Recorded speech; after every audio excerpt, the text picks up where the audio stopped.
Déjà vu.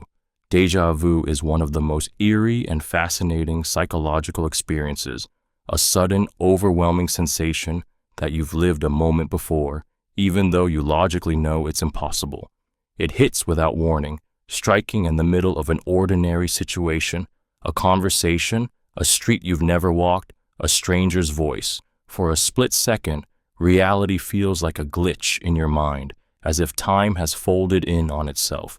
What makes déjà vu so unsettling is its intimacy. It feels personal, like a secret your brain remembers but refuses to explain. Psychologists believe this effect emerges from a tiny misfire in the brain's memory system. Instead of processing the present as new information, the brain accidentally routes it through the neural pathways reserved for memories. The moment is still happening, yet it's tagged with the emotional weight of something familiar. That collision between "this is happening now" and "I've lived this before" creates a ghost-like echo of experience, something that feels like memory but isn't. There's a strange emotional power in déjà vu. For a brief breath, you feel disconnected from the normal flow of time, as if you're watching your life from outside your body. Some people describe it as comforting, a quiet reminder that life is patterned. Others find it haunting, like a warning from the subconscious. The sensation leaves you questioning your own perception, sensing a hidden order beneath your everyday reality. What makes déjà vu even more mysterious is how fleeting it is. You reach for the moment to figure it out, to understand it, but as quickly as it arrives, it dissolves. All you're left with is a lingering feeling that your mind knows more about your life than it lets you see. Jamais vu. Jamais vu is a deeply unsettling psychological effect, the eerie opposite of déjà vu. Instead of feeling like you've lived a moment before, you're suddenly struck with the chilling belief that something incredibly familiar has become strange, foreign, or unreal. It can happen while reading a simple word you've known your entire life, repeating it until it loses all meaning. It can hit in the middle of a routine task, unlocking your front door, driving a route you've taken for years, or looking at someone you love, and for a few seconds, your brain whispers that none of it feels right. This effect emerges when the brain's recognition system briefly disconnects from its sense of familiarity. Something you should instantly understand fails to trigger the emotional response of, "I know this," and the world slips into a surreal state. The brain hesitates, as if it's momentarily unsure about the reality you're living in. That split-second hesitation is enough to make you feel detached from your surroundings, as though you're observing them through a fogged window. Jamais vu carries a strange emotional intensity. It makes you question yourself, your memory, your perception, even your identity. There's a quiet panic that creeps in, not loud or dramatic, but soft and invasive, like a shadow you can feel but can't see. It pulls you out of autopilot and makes the familiar feel unstable, as if your mind is reminding you how fragile your sense of reality truly is. The moment usually fades as quickly as it comes, but its aftertaste lingers. You're left wondering how something so ordinary could momentarily feel so alien, and what it means that your own brain can turn the known world into something unrecognizable without warning. Presque vu. Presque vu is the maddening psychological effect of almost remembering something yet being unable to grasp it, a name on the edge of your tongue, a memory just out of reach, a word you can almost feel forming in your mind before it slips away again. It's the mental equivalent of chasing a shadow. You know it's there, you can sense its shape, but the moment you reach for it, it dissolves. What makes Presque vu so emotionally gripping is that it feels like your mind is teasing you with a truth you already possess but cannot access, as if a locked door inside your memory refuses to open. This sensation occurs when your brain retrieves the emotional or conceptual outline of a memory without pulling up the exact details. The neural pathways activate just enough for you to feel the presence of the information, but not enough to fully deliver it. That incomplete spark creates a tension, a mental itch you can't scratch. It's not just forgetfulness, it's the haunting sense that the answer is right there, hovering in your mental periphery, mocking you with its nearness. Presque carries a peculiar emotional weight because it exposes the fragility of your own mind. You feel both capable and powerless at the same time, suspended between knowing and not knowing. The more you try to force the memory, the further it drifts, leaving you frustrated, restless, and oddly vulnerable. It's a reminder that your thoughts, which you assume are always yours to command, can suddenly slip beyond your control, and then, sometimes hours later, the answer snaps into place, effortless, sudden, almost cruel in its timing. The relief that follows makes you realize how deeply that missing piece had dug into your awareness, leaving you wondering why something so small could hold so much power over your mind. Baader-Meinhof phenomenon.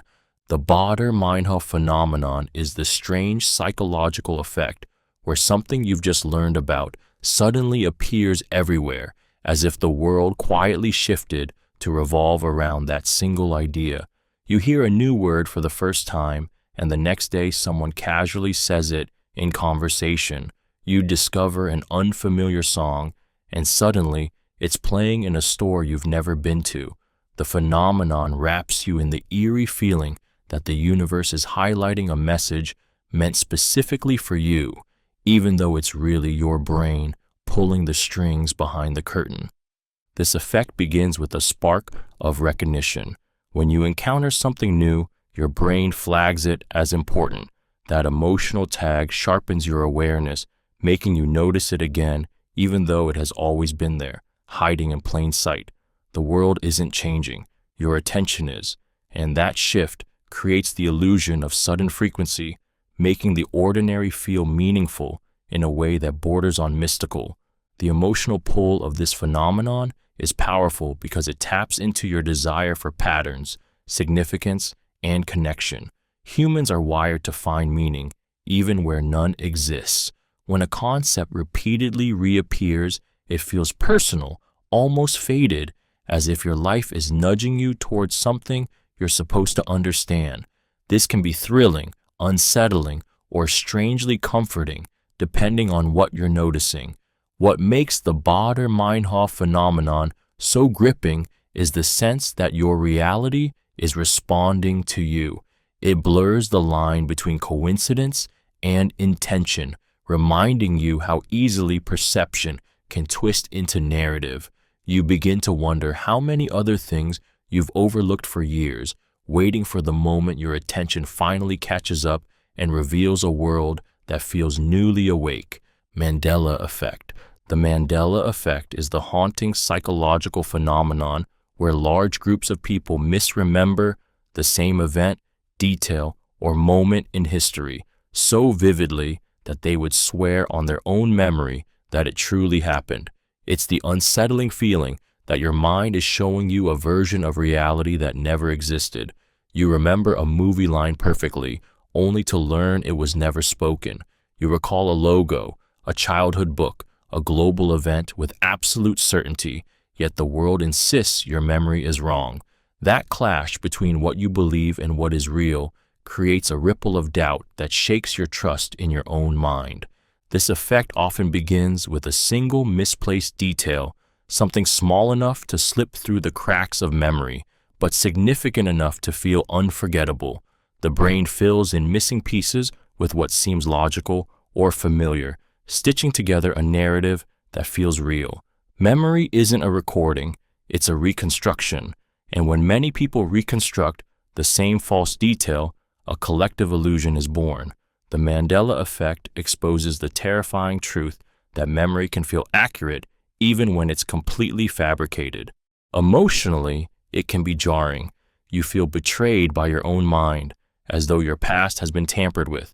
People describe a sense of disorientation, a quiet fear that reality is more fragile than they ever realize. It makes you question what else you've misremembered, what other pieces of your life are built on illusions you never thought to doubt.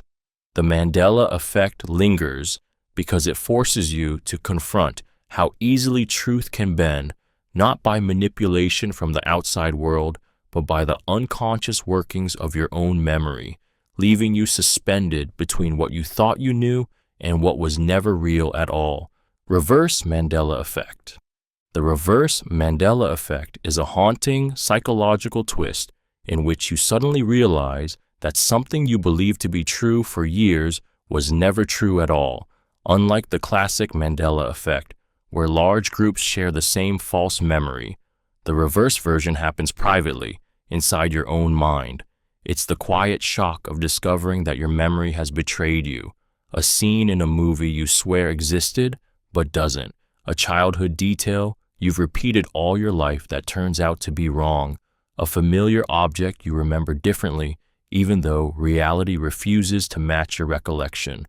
It hits with a strange blend of embarrassment, disorientation, and a deep, unsettling awareness of how fragile your sense of truth really is. This effect comes from the brain's tendency to fill in gaps in memory with details that feel right, rather than ones that are accurate. Over time, these imagined details blend seamlessly with real memories, creating a belief so vivid that you never question it. When confronted with the actual truth, the emotional jolt is sharp. It's like the ground beneath your mind shifts, leaving you unsure of what else you've confidently believed but misunderstood. The reverse Mandela Effect stirs something uncomfortable inside you because it reveals how easily your identity is shaped by the stories you tell yourself. A memory you thought was yours suddenly becomes a reminder of how the brain rewrites your past without permission. You feel exposed, vulnerable to the realization that your internal reality doesn't always match the world outside. And in that moment of contradiction, when your memory collapses against the truth, you can feel a flicker of fear. If something you were certain of turns out to be false, what else in your mind is built on illusions you haven't discovered yet? Placebo Effect. The placebo effect is one of the most astonishing and mysterious psychological forces, where your mind convinces your body to heal, change, or react simply because you believe it will. It's the moment when a sugar pill eases your pain, when a harmless liquid calms your anxiety, when a fake treatment produces very real physical results. Nothing chemical changes inside the placebo itself. You change. Your belief becomes the medicine, and your expectations become the cure. This effect happens because the brain is wired to turn expectation into biology. When you genuinely believe something will help you, your brain releases its own powerful chemicals, endorphins, dopamine, natural painkillers that mimic the effects of actual drugs. Your body relaxes, your symptoms shift, your perception of pain softens. It doesn't feel like imagination. It feels real because your body is responding as if the treatment were real. That invisible bridge between belief and physiology is what makes the placebo effect so emotionally gripping and so deeply human. What makes this phenomenon even more compelling is how it exposes the fragility of your mind-body connection.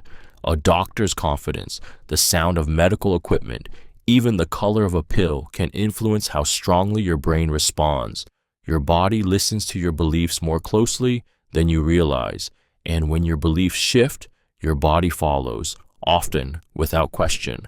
It's a reminder that your mind holds power you rarely acknowledge, a silent influence working in the background of your daily life. The placebo effect shows that sometimes healing begins not with chemicals, but with hope. It reveals how desperately your mind wants to feel safe, supported, and reassured, and how, in the right moment, that desire alone can bend your reality from the inside out. Nocebo Effect.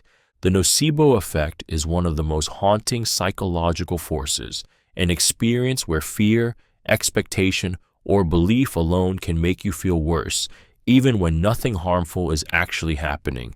It's the dark mirror of the placebo effect, a reminder of how terrifyingly powerful the mind can be when it turns against its own body. A harmless pill becomes a source of imagined side effects. A doctor's warning becomes a prophecy your nervous system rushes to fulfill. A single thought, what if something's wrong, spirals into real symptoms your body obediently creates. What makes the Nocebo Effect so emotionally gripping is that it exposes how deeply your brain controls your physical state. When you expect pain, discomfort, or danger, your brain activates the same neural circuits involved in real threats. Stress hormones surge, muscles tighten, nerves fire. Your body reacts to an illusion with the same urgency it would give to an actual attack. It's as if the mind whispers a lie, and the body answers as though it's the truth. This phenomenon often begins subtly, a twinge magnified by worry, a harmless sensation misinterpreted as danger, a casual suggestion blooming into full-blown discomfort. Overthinking becomes a self-fulfilling prophecy. The fear of feeling bad becomes the very thing that makes you feel it. The mind creates a storm out of nothing, and you're left trapped inside it. The emotional weight of the Nocebo Effect lies in its intimacy. It shows how vulnerable you are to your own expectations, how quickly your thoughts can reshape your physical reality. It blurs the boundary between imagination and sensation, leaving you wondering how many pains, fears, and discomforts in your life were born not from the world, but from your own belief in them. Spotlight Effect. The spotlight effect is the unnerving psychological experience of believing all eyes are on you. Every flaw noticed, every mistake magnified, every awkward moment replayed in the minds of others long after you've moved on. It's the quiet pressure that follows you into crowded rooms, conversations, classrooms, and social moments, whispering that everyone is analyzing you far more harshly than they actually are. The world feels like a stage, and you feel involuntarily cast as the center of attention, even when no one is watching.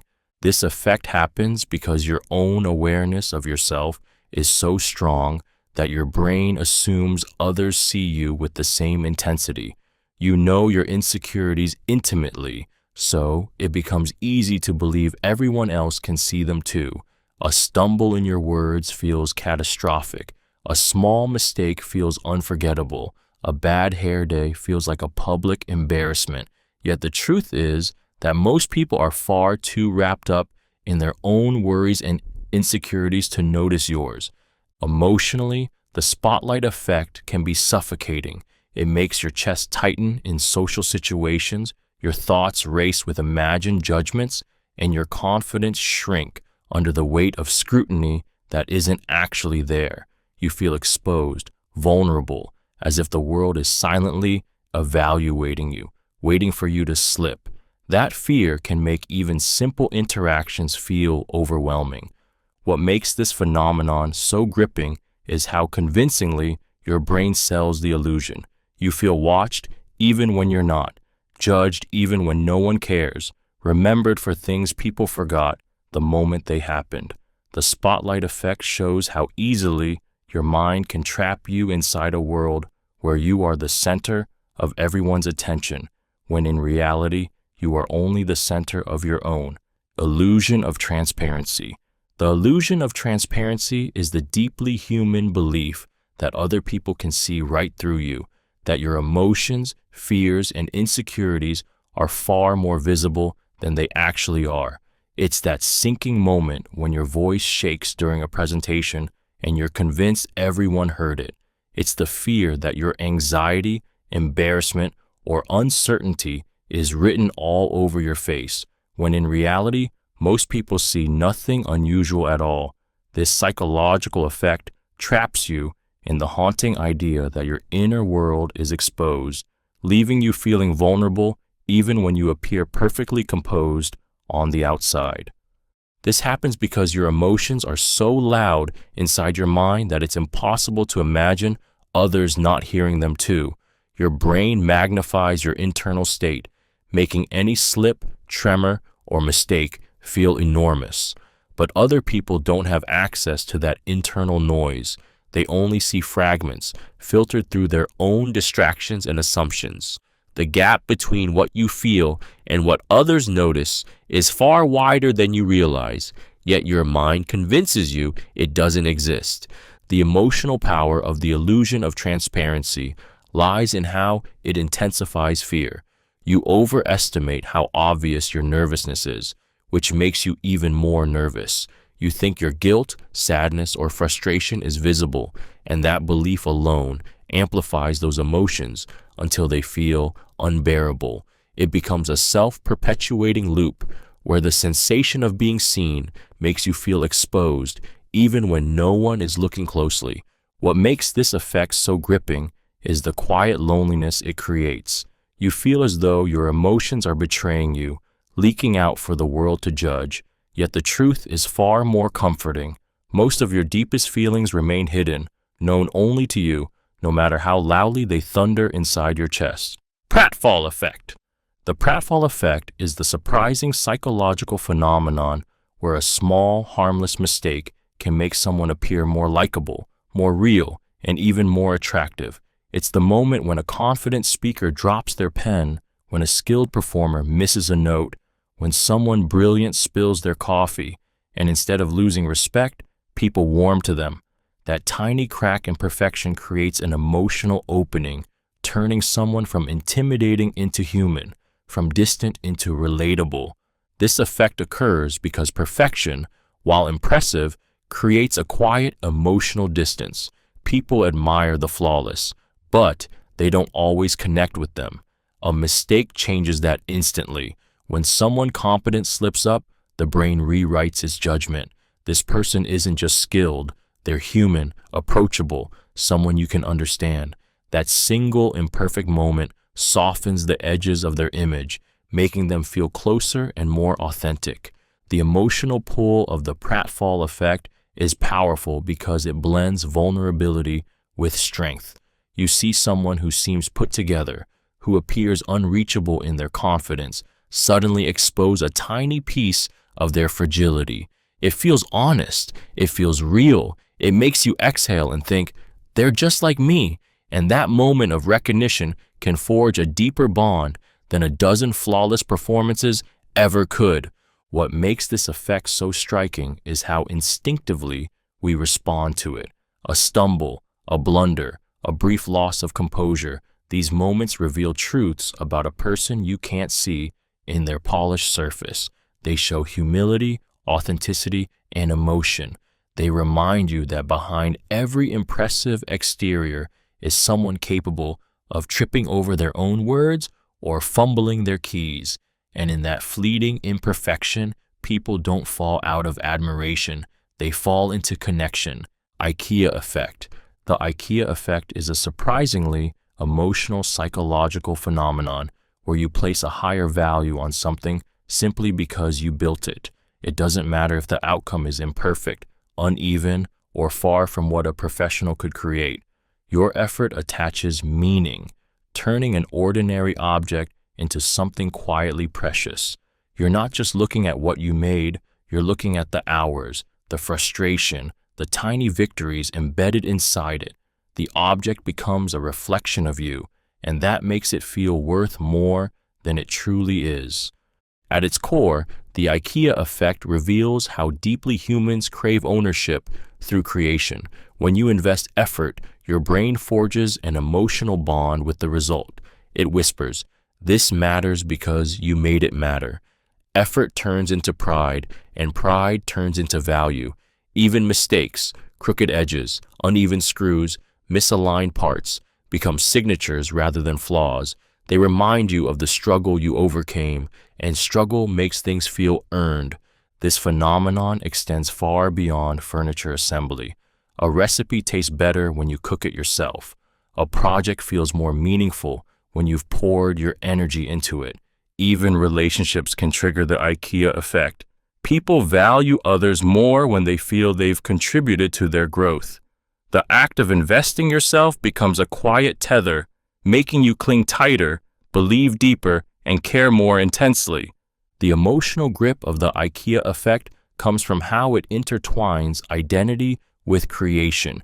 It exposes how deeply you want to feel capable, to see your imprint on the world, to believe your effort has weight. In the end, the object is never just an object. It's a mirror of your labor, your patience, your persistence, proof that something small became significant simply because you touched it. Dunning-Kruger Effect. The Dunning-Kruger effect is the disturbing psychological phenomenon where people with limited knowledge or skill believe they are far more competent than they actually are. It's the illusion of mastery without the substance, a silent deception created by the mind itself. The less someone truly understands, the more confident they feel, because they don't yet know enough to recognize the depth of their own ignorance. It's a paradox that turns uncertainty into boldness and inexperience into overconfidence, often leaving a trail of flawed decisions and misplaced certainty behind it. This effect occurs because your mind relies on what you think you know rather than what you actually understand. When your knowledge is shallow, you don't have the mental tools to evaluate your own mistakes. You can't see the gaps, the errors, the misunderstandings, so everything feels correct, even when it's wildly off the mark. And that misplaced confidence can be intoxicating. It makes you speak louder, act faster, and trust your perspective more fiercely than those who genuinely understand the complexity of the situation. Emotionally, the Dunning-Kruger effect is unsettling because it reveals a truth people don't want to face. You can be wrong without ever realizing it. You can walk through life convinced you're right, even while standing on a foundation of false assumptions. It also explains why those with real expertise often doubt themselves, noticing every nuance where others see simplicity. Awareness breeds caution, while ignorance breeds conviction. What makes this phenomenon so gripping is the quiet fear it plants in your mind. How many times have you believed you were right simply because you didn't know enough to see your own blind spots? And how often has someone else done the same, unknowingly steering their life with confidence built on illusions they never questioned? Impostor Syndrome. Impostor syndrome is the haunting psychological effect that makes you feel like a fraud in your own life, even when every piece of evidence proves you're capable, deserving, and accomplished. It's the quiet fear that you've somehow fooled everyone around you into overestimating your intelligence or talent, and that one day, without warning, they'll finally see the truth you've been hiding. This feeling doesn't come from failure. It strikes hardest after success, when you should feel proud, but instead feel exposed. This phenomenon takes root when your brain refuses to accept your achievements as real. Instead of owning your hard work, skill, and growth, you convince yourself that luck, timing, or other people's mistakes are the only reason you're standing where you are. The praise you receive doesn't feel earned.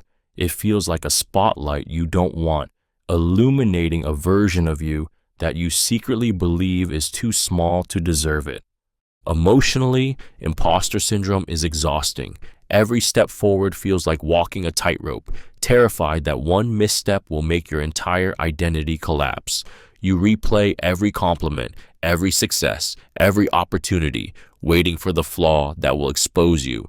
And the more you achieve, the heavier the fear becomes, because the fall you imagine grows steeper in your mind. What makes this effect so painful is how isolating it feels. You assume you're the only one who questions your worth, while the world sees confidence where you feel doubt. But the truth is, the people you admire most often carry the same secret burden, an invisible weight that whispers they're not enough. Imposter syndrome turns your accomplishments into anxiety, trapping you in a battle with a version of yourself that only exists inside your mind. Social loafing. Social loafing is the quiet psychological drift where a person's effort begins to fade the moment they blend into a group, as if the presence of others dilutes their sense of responsibility. It happens in classrooms, workplaces, friendships, even families. Any place where individuals feel their personal contribution is hidden in the crowd. You've probably felt it yourself, the invisible pull to do a little less, when you know someone else will pick up the slack. It's subtle, almost shameful, yet deeply human. This effect emerges when the mind convinces itself that its actions are less noticeable, less critical, less tied to personal identity. Accountability softens, pressure fades, the brain whispers, "They won't know it was you anyway." And without realizing it, your motivation slips, replaced by the comfortable illusion that your absence won't matter. That internal surrender is where social loafing quietly takes root. What makes this phenomenon emotionally powerful is how it exposes both our vulnerability and our longing to belong. In a group, the fear of standing out, of failing, of being judged, can overshadow the desire to contribute. Blending in feels safer than stepping forward, so you shrink, not because you don't care, but because invisibility feels easier than responsibility. And in that shrinking, something inside you dims. But social loafing doesn't only affect the individual, it shapes how the entire group feels. The imbalance of effort creates resentment, disappointment, and a lingering sense of betrayal, even when no one speaks it aloud. People sense when someone is pulling back, even subtly, and it fractures the unspoken trust that teams rely on. And the haunting truth behind social loafing is that it reveals how easily intention can fade when no one is watching, how quickly effort dissolves when the spotlight shifts, and how heavy responsibility feels when it belongs to everyone, and therefore to no one. Bystander Effect. The bystander effect is a deeply unsettling psychological phenomenon where the more people who witness someone in trouble, the less likely anyone is to help. It's a quiet, invisible force that turns crowds into spectators, freezing compassion in place and leaving individuals to suffer while surrounded by people who should care but don't. What makes the bystander effect so chilling is that it doesn't come from cruelty. It comes from the terrifying belief that someone else will step in, that someone else will take responsibility, that someone else will do what you know you should. This effect is born from a war inside the human mind. When you see an emergency, your instincts whisper that something is wrong, that you should move, act, protect. But then, the presence of others reshapes your thoughts. You begin to scan their reactions, searching for cues on how to behave. If no one moves, you hesitate, and that hesitation grows into paralysis. Responsibility dissolves into the crowd. Your empathy collides with an overwhelming urge to blend in, and silence becomes contagious.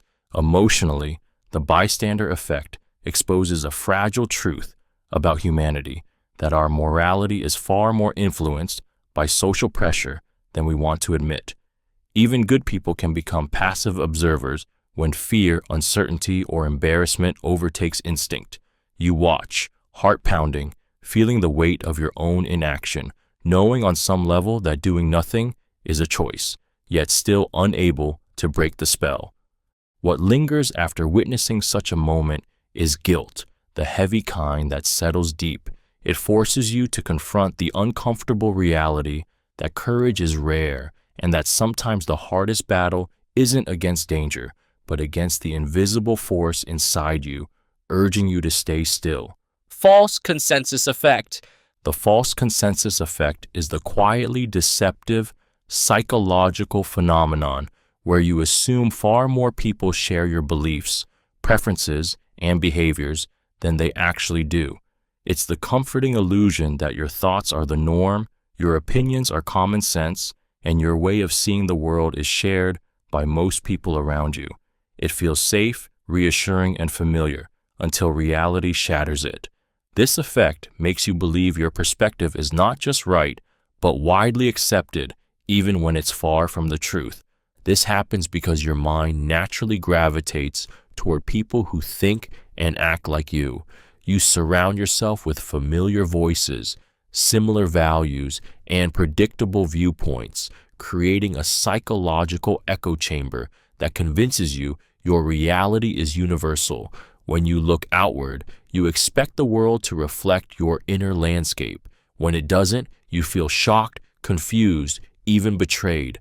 The illusion breaks, and the gap between your expectations and the truth becomes painfully clear. Emotionally, the false consensus effect is powerful because it shields you from discomfort. It protects you from feeling alone, from questioning yourself, from wrestling with the possibility that your views might be unusual or unpopular. It lets you believe you belong without effort. But that same illusion can isolate you, causing misunderstandings, conflicts, or heartbreak when you realize others don't see the world the way you do.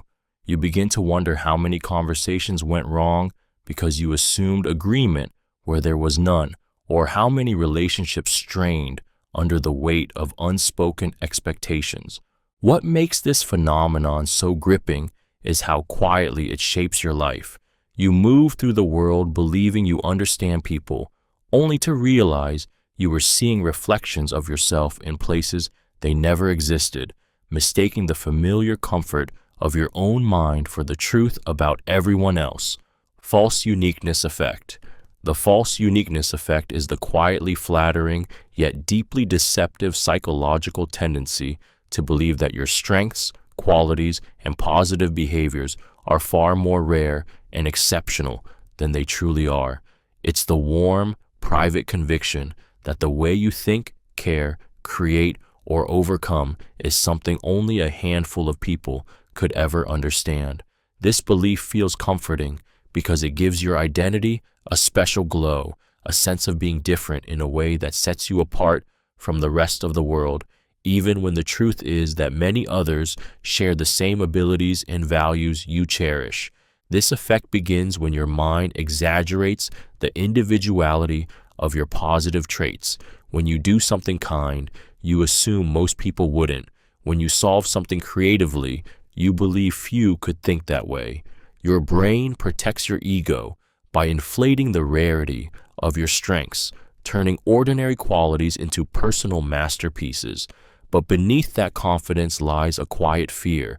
If others can do what you do, then what truly makes you special? Emotionally, the false uniqueness effect creates a fragile sense of identity. It makes praise feel validating, yet it also makes comparison terrifying. Whenever you see someone mirror your abilities, it feels like your uniqueness cracks, as if a piece of you is being replicated. You cling to the belief that no one thinks like you, acts like you, or cares like you, because letting go of that belief means facing the unsettling possibility that you are not as extraordinary as you hoped. What makes this effect so emotionally charged is its dual nature. It lifts you up by convincing you you're rare, yet it isolates you by making you feel misunderstood, alone in your goodness, brilliance, or insight.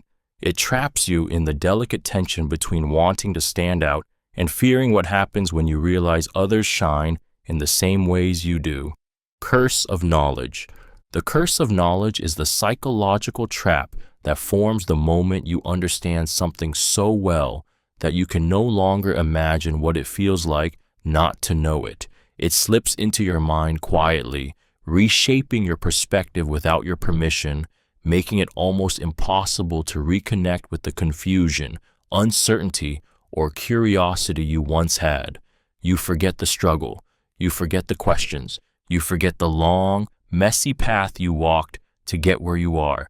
And because of that, you begin to expect others to understand instantly what took you years to learn.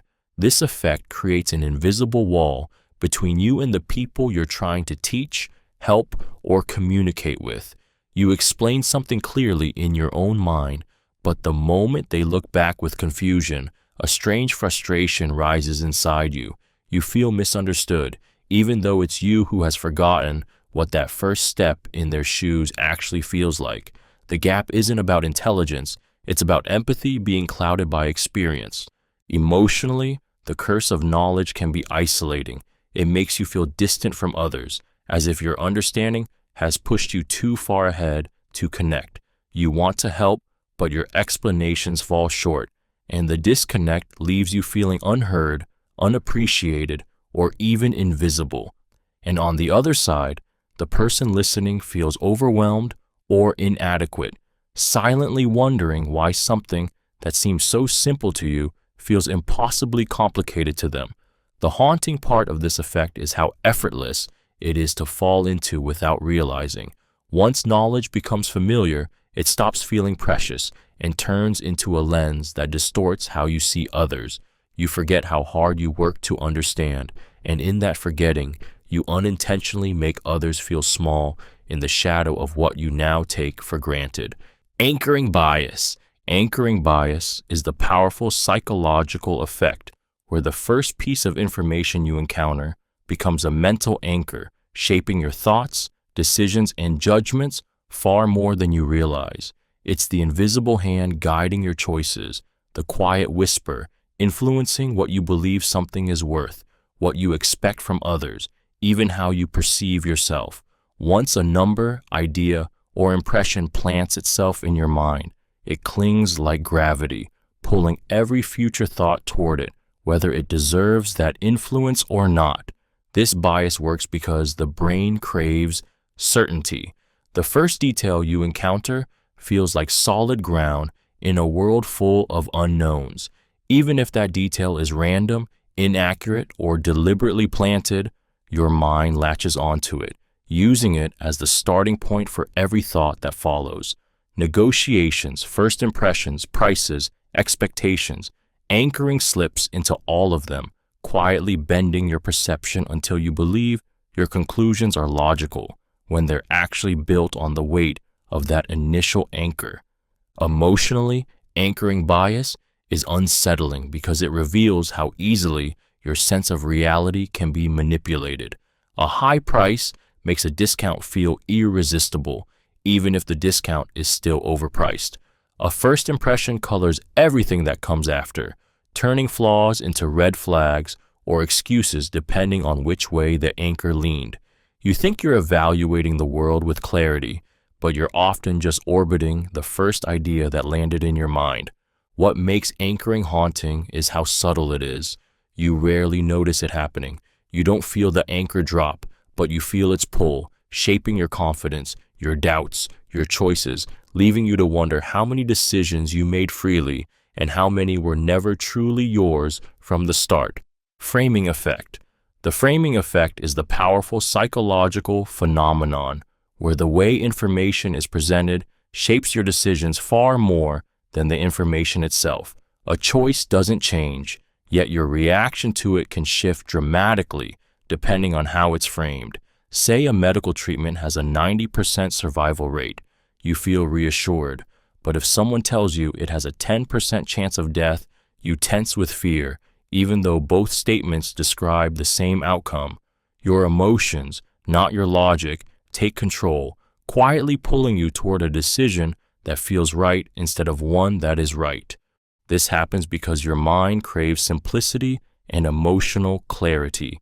When something is framed positively, it feels safe, familiar, and aligned with hope. When framed negatively, your brain instinctively switches into protection mode, searching for danger, magnifying risks, and urging you to avoid potential loss. We are wired to run from pain more quickly than we chase reward, and the framing effect exploits this vulnerability with frightening ease. Emotionally, the framing effect is unsettling because it exposes how easily your choices can be shaped without your awareness.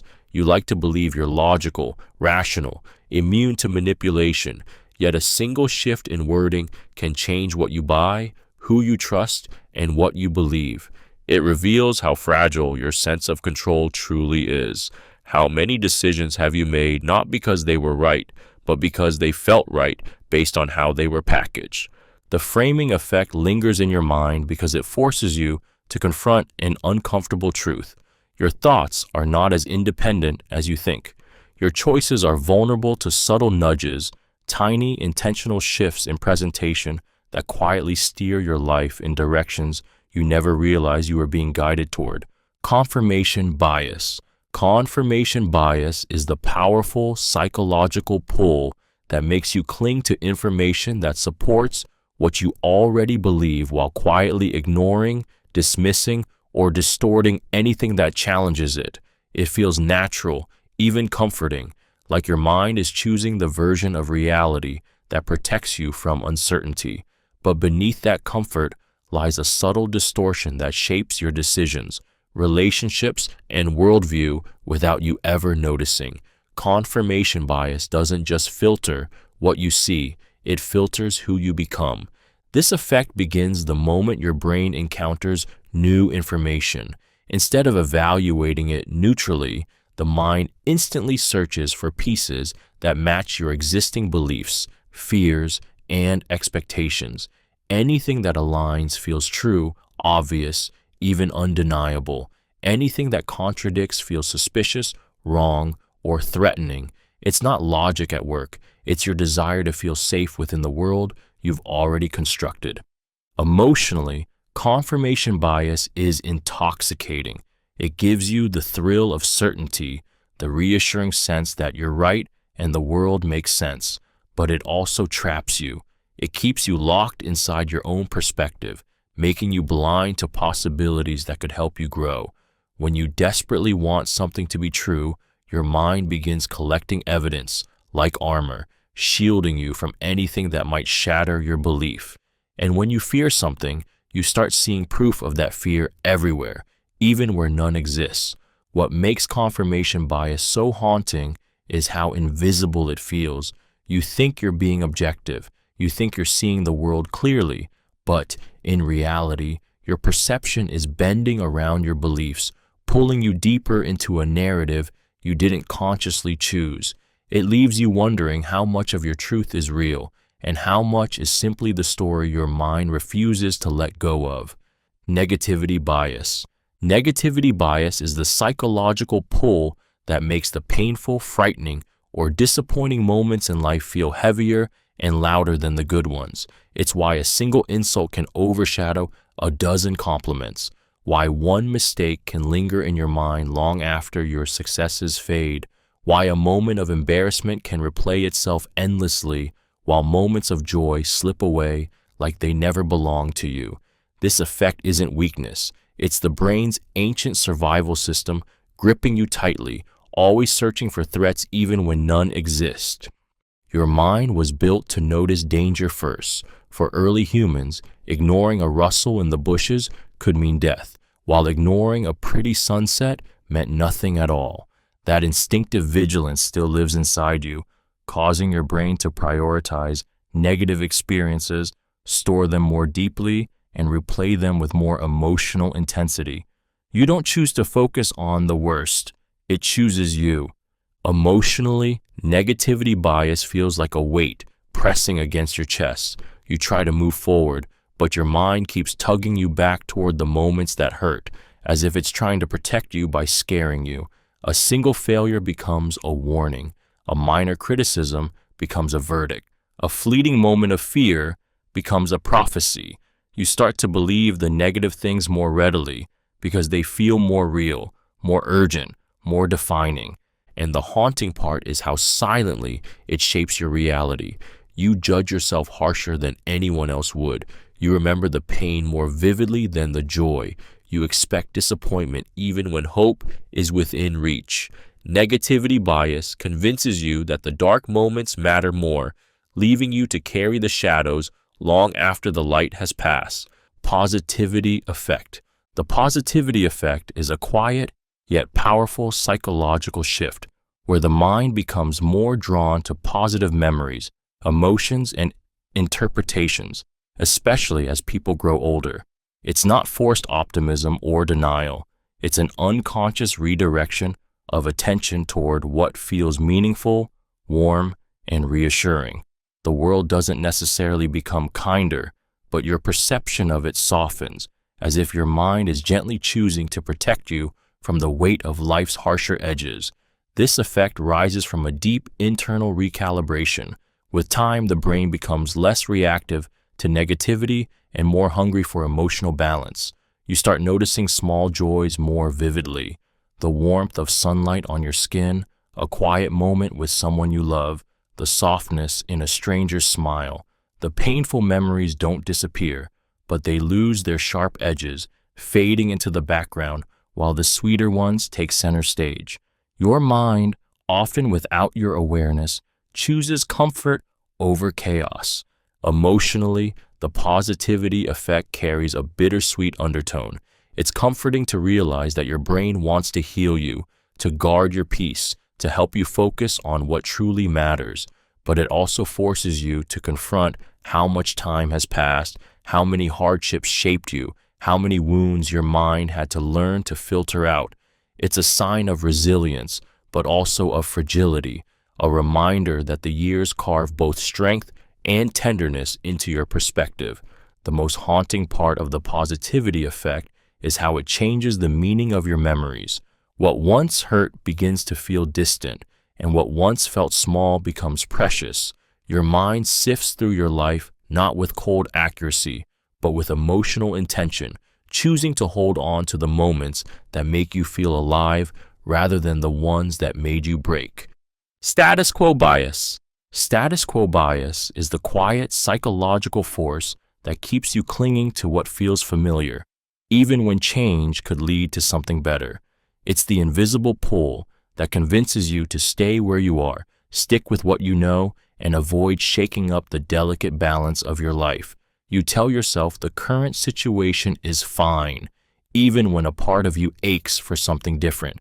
The comfort of familiarity feels safer than the uncertainty of possibility, and your mind instinctively chooses the known over the unknown, no matter how stagnant, unfulfilling, or limiting that known may be.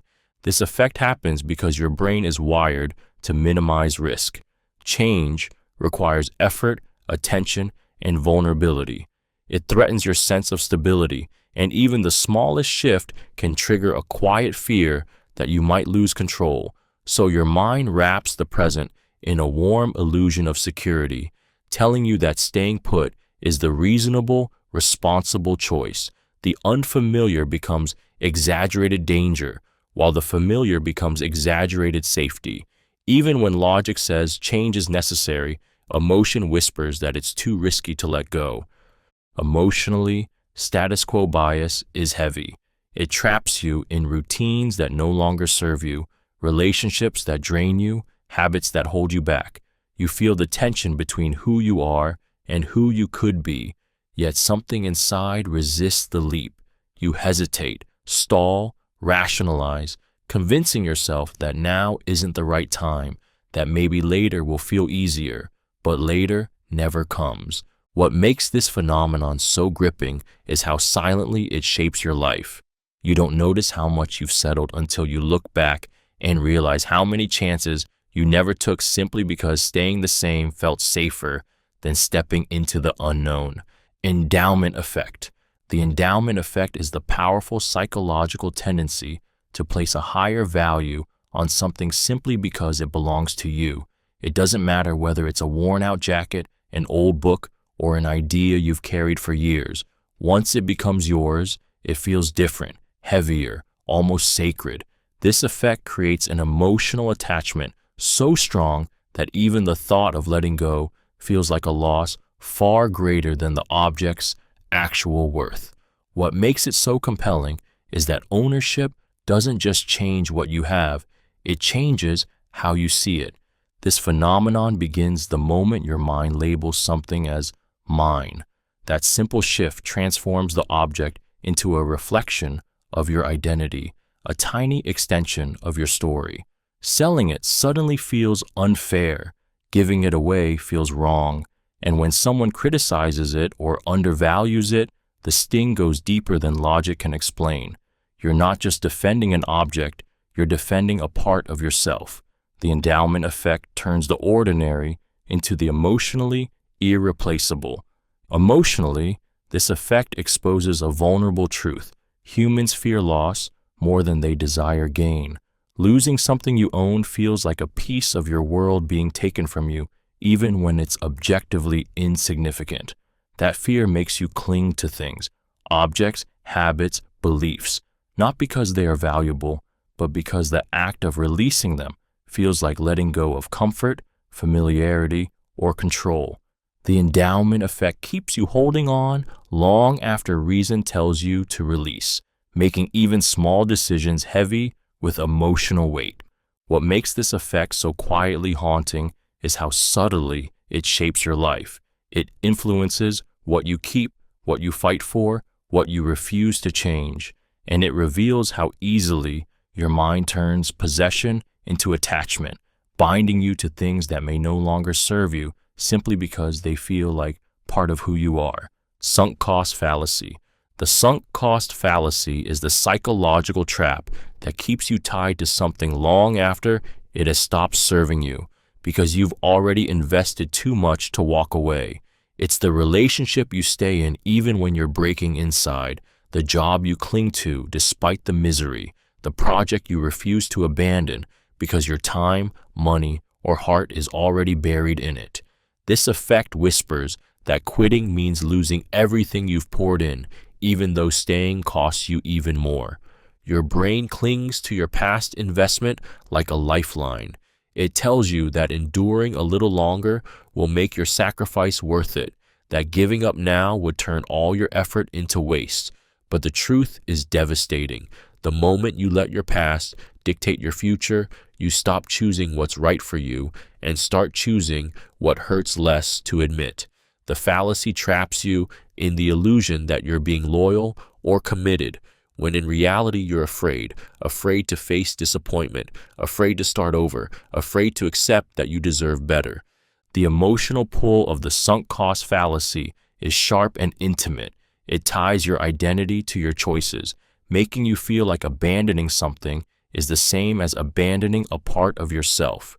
You convince yourself that one more day, one more try, one more sacrifice will justify everything. And while you wait for the breakthrough that never comes, you watch pieces of your peace slip away. What makes this effect so haunting is how slowly it tightens its grip. You don't realize you're trapped until you're deep inside, staring at something that no longer fits your life, yet still feels impossible to leave. And all the while, the cost of staying keeps rising, turning your past decisions into ghosts that follow you forward. Choice overload. Choice overload is the overwhelming psychological effect that strikes when you're faced with too many options, leaving you paralyzed instead of empowered.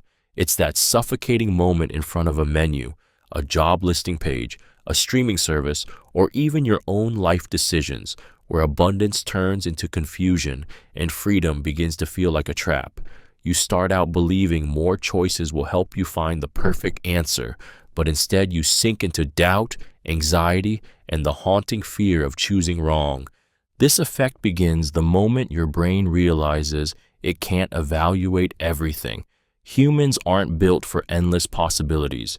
Too many paths create mental noise, blurring your sense of what you truly want. Your mind starts running in circles. What if this one is better? What if that one leads to regret? What if choosing means losing something even better? The weight of opportunity becomes a burden, pressing down until even simple decisions feel impossible. Emotionally, choice overload hurts because it exposes how vulnerable you are to your own expectations. You want the best, the most fulfilling, the most certain option, but perfection becomes a ghost you can't catch.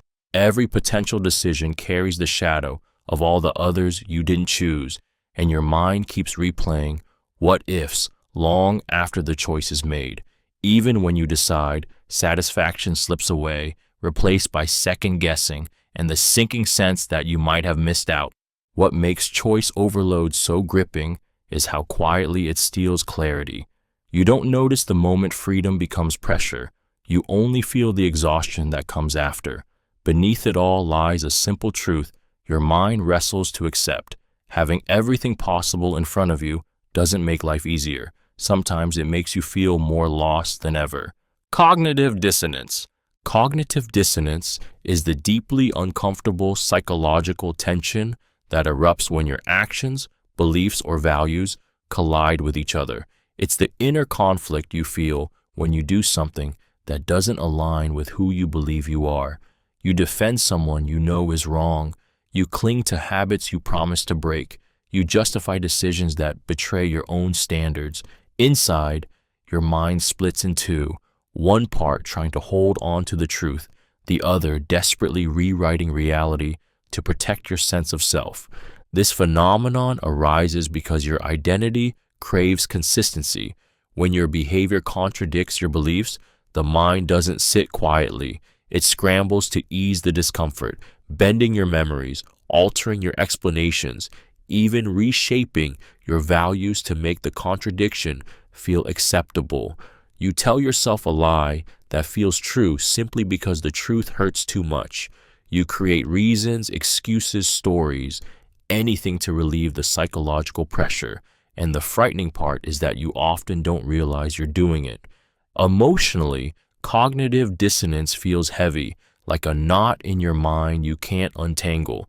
It keeps you awake at night, replaying moments you wish you handled differently. It makes your chest tighten with guilt, shame, or defensiveness. You feel exposed, caught between who you want to be and what you've actually done. That tension pushes you to choose a side, change your behavior, or change your beliefs.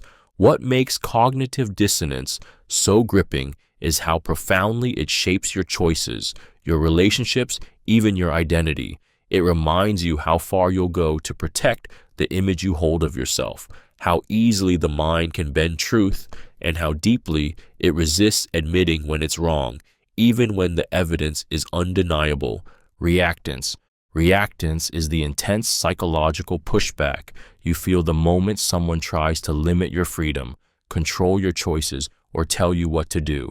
It's that sudden surge of defiance that rises in your chest, not because you disagree, but because the very act of being told triggers something raw and primal inside you. Even gentle guidance can ignite this effect, turning simple suggestions into battles and making harmless rules feel like chains you need to break. Reactance is the mind's instinctive rebellion, its refusal to surrender autonomy. This effect begins when your brain detects a threat to your independence. The moment someone says you can't, you shouldn't, or you have to, your mind flips into resistance mode. Instead of considering the logic behind the request, you become consumed with reclaiming the freedom you feel slipping away. Your thoughts sharpen, your emotions tighten. You don't just want the restricted option, you crave it, as if proving a point to yourself and the world. The forbidden becomes desirable simply because someone tried to take it from you. Emotionally, reactance is charged with pride and fear. Pride pushes you to assert yourself, to show that no one controls you. But beneath that pride is a quieter fear, a fear of losing your voice, your identity, your ability to choose your own path. That fear fuels the rebellion, turning even trivial restrictions into battles for psychological survival. What makes reactance so gripping is that it doesn't just show up in arguments or authority. It appears in relationships, habits, goals, and even self-talk. Sometimes you rebel against others, and sometimes you rebel against yourself. It reveals how fiercely you fight for your freedom, even when the cage is only imagined, and how deeply you need to feel that your choices belong to you and no one else. Overjustification Effect. The overjustification effect is the quiet psychological shift where something you once loved starts to lose its meaning the moment you're rewarded for it. A hobby that once made you feel alive suddenly feels like a chore. A passion that used to light up your mind becomes a task you're pressured to complete. It's the moment external rewards, money, praise, recognition, begin to smother the fragile spark of intrinsic motivation that once fueled you effortlessly. This effect happens because your brain rewrites the story behind your actions. When you begin doing something for a reward rather than for yourself, the joy you once felt becomes tangled with expectation. The activity no longer feels like freedom. It feels monitored, evaluated, judged. What once came from the heart begins to feel like an obligation, and your mind gradually disconnects from the excitement you once had. The reward becomes the reason, and the reason becomes too heavy to carry. Emotionally, the overjustification effect cuts deeper than most people realize. It steals something precious, the ability to enjoy things purely because they matter to you. You start to question your own desires, wondering if you ever loved the activity at all, or if you were simply chasing approval. The pressure to perform replaces the pleasure of simply being, and with every reward you receive, a small part of you grieves the authenticity you're losing. What makes this effect so haunting is how silently it transforms your relationship with what you cherish. You don't notice the shift at first. You only feel a faint emptiness where excitement used to live. Then one day, you look at the thing you once loved, and instead of passion, you feel the cold weight of expectation, realizing the joy was pushed out by the very rewards meant to celebrate it. Hawthorne Effect. The Hawthorne Effect is the striking psychological phenomenon where people change their behavior simply because they know they are being observed. It doesn't require pressure, threats, or even praise. Awareness alone becomes a powerful force shaping how you act. Suddenly, you stand a little straighter, focus a little harder, become more careful, more polished, more controlled. It's as if a spotlight flips on inside your mind, illuminating every move you make and whispering that someone is watching, judging, measuring who you are. This effect reveals how deeply humans crave approval and fear scrutiny. When you believe someone's eyes are on you, your brain switches into a performance state, amplifying awareness of your flaws, strengths, and choices. You become hyper-attuned to how you appear, striving to meet expectations even when those expectations are unclear. The observer doesn't have to say a word. Your mind fills in the gaps, imagining standards you feel compelled to reach. Emotionally, the Hawthorne Effect is unsettling because it exposes the fragile boundary between authenticity and performance. You start questioning which version of yourself is real, the one you show when no one is looking, or the one you become under someone's gaze. That pressure can feel motivating, pushing you to grow, to improve, to show the best version of yourself. But it can also feel suffocating, creating a quiet anxiety that follows you into every monitored moment. What grips the heart most is how easily observation transforms into influence. Simply believing you are being watched can rewrite your behavior, your confidence, your sense of identity. It's a reminder of how deeply human beings long to be seen in the right way, and how much power the gaze of another can hold over your actions, even when they never say a single word. Pygmalion Effect. The Pygmalion Effect is the powerful psychological phenomenon where the expectations placed on you, whether high or low, quietly shape your behavior, your confidence, and ultimately your destiny. When someone genuinely believes in your potential, even before you see it yourself, something shifts inside you. Their belief becomes a mirror you begin to reflect. You stand a little taller, try a little harder, and dare to become the person they already imagine you to be. But the opposite is just as true. When someone doubts you, when they subtly expect you to fail, that shadow settles into your mind, pulling your performance downward, often without you ever realizing why. This effect happens because humans absorb emotional signals far more deeply than we admit. A teacher's encouragement, a parent's confidence, a partner's faith, all of it silently molds your self-perception. When someone expects greatness from you, their words, tone, and behavior shift. They offer more opportunities, more patience, more support. You respond to that warmth, and your abilities expand to fill the space their belief creates.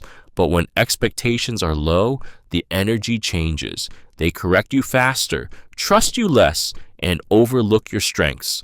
Over time, you begin to live down to the limitations they place on you.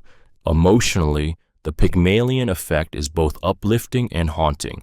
It reveals how fragile your confidence is, how easily it can rise with a single encouraging voice or crumble under a subtle doubt. It makes you question how many of your successes were sparked by someone who believed in you, and how many of your failures began with someone who didn't. The most gripping truth is that you often don't notice these expectations shaping you until you realize you've become exactly what someone else predicted, for better or for worse. Golem Effect. The Golem Effect is the quiet, destructive, psychological force that makes you shrink under the weight of someone else's low expectations. It's the feeling of being subtly discouraged, underestimated, or doubted, often without anyone saying it outright. When people expect little from you, their tone shifts, their eyes change, their support fades, and even if they never speak the words, your mind absorbs the message. You're not capable of much. Over time, those whispers of doubt become the script you start to live by. This phenomenon begins with the power of belief, specifically the beliefs others project onto you. Humans unconsciously adjust their behavior based on how they're perceived. When someone treats you as though you won't succeed, you feel less motivated, less confident, and less willing to take risks. Their expectations become a cage, and you begin to behave in ways that match the limitations they've quietly placed around you. It's self-fulfilling, not because you lack ability, but because constant doubt erodes your belief in your own potential. Emotionally, the Golem Effect is suffocating. It makes you question your worth before you even begin. Every hesitation feels larger. Every mistake feels like proof. Every success feels accidental. And what's haunting is how invisible it can be. You don't always notice the moment you start believing their version of you more than your own. What grips you most is the realization that someone else's expectations can slowly become your internal voice. You begin living smaller, dreaming quieter, shrinking into the spaces where people expect you to fit. The Golem Effect doesn't simply limit your performance. It chips away at your identity, convincing you to become less than who you were meant to be. Halo Effect! The halo effect is the psychological illusion that makes one positive trait shine so brightly that it blinds you to everything else. It's the moment you meet someone charming and instantly assume they're intelligent, honest, or kind. It's why a beautiful face can make a person seem more trustworthy, why a confident voice can make someone appear more competent, why a single good impression can shape your entire perception before you ever learn who they truly are. This effect pulls you into a world where first impressions become truths, even when they're nothing more than feelings. Your brain loves shortcuts. The moment it notices something positive, attractiveness, charisma, success, it expands that trait, painting the rest of the person with the same glowing brushstroke. You don't see the whole individual, you see the version your mind wants to believe in. And once that idealized image is formed, it becomes incredibly difficult to challenge. You filter their flaws, soften their mistakes, and make excuses you don't even realize you're making. Emotionally, the halo effect is intoxicating. It turns ordinary people into symbols of everything you hope for, everything you admire. You fall in love with the idea of them before you ever understand the truth of them. And that illusion can be comforting until reality doesn't match the image you created. Then the dissonance hits you like a quiet heartbreak, the painful realization that your mind led you somewhere your heart wasn't prepared for. What makes the halo effect so haunting is the vulnerability it exposes. It shows how easily perception can be distorted, how quickly admiration can turn into projection, how effortlessly your mind can build an entire story around one shining trait. And by the time you realize it, you're already tangled in an illusion you didn't even know you were creating. Hawthorne Effect. The Hawthorne Effect is the powerful psychological distortion where one negative trait, flaw, or first impression colors everything else about a person, turning your perception of them darker than reality deserves. It's the moment you decide someone is rude because of a single sharp comment, untrustworthy because of one mistake, or unlikable because something about them simply rubbed you the wrong way. From that point on, every action they take feels tainted, every word they speak filtered through a lens of suspicion, irritation, or quiet resentment. This effect begins with the brain's instinct to simplify. Instead of processing people in all their complexity, your mind grabs one negative detail and lets it eclipse everything else.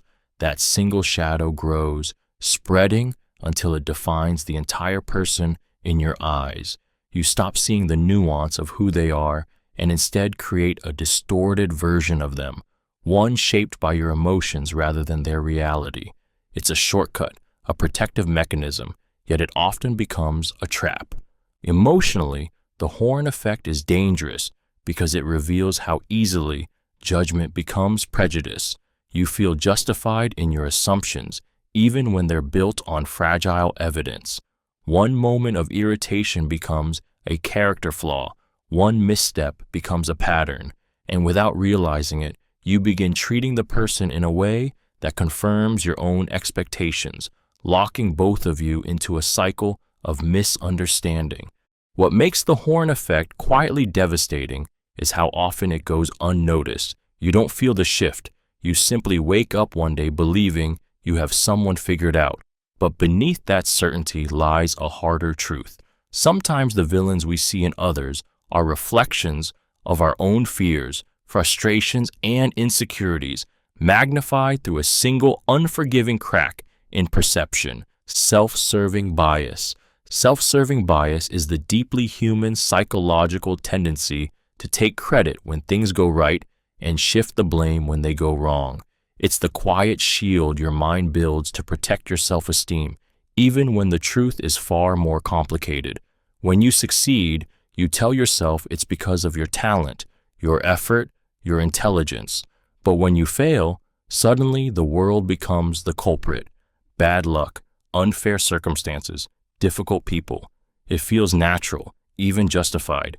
Yet beneath that comfort lies a powerful distortion of how you see yourself and your place in the world. This phenomenon occurs because your identity is fragile in ways you rarely acknowledge.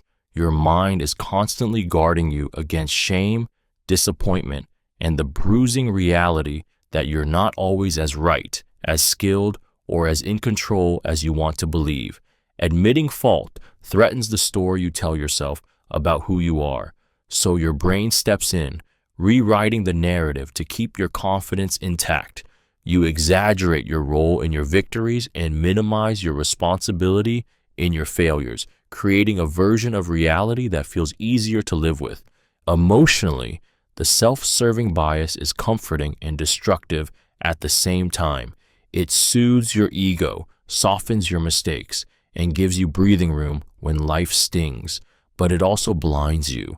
It keeps you from seeing your weaknesses, from learning what you need to change, from understanding the true consequences of your actions. You may walk through life believing you're being fair to yourself, while unknowingly pushing the truth away.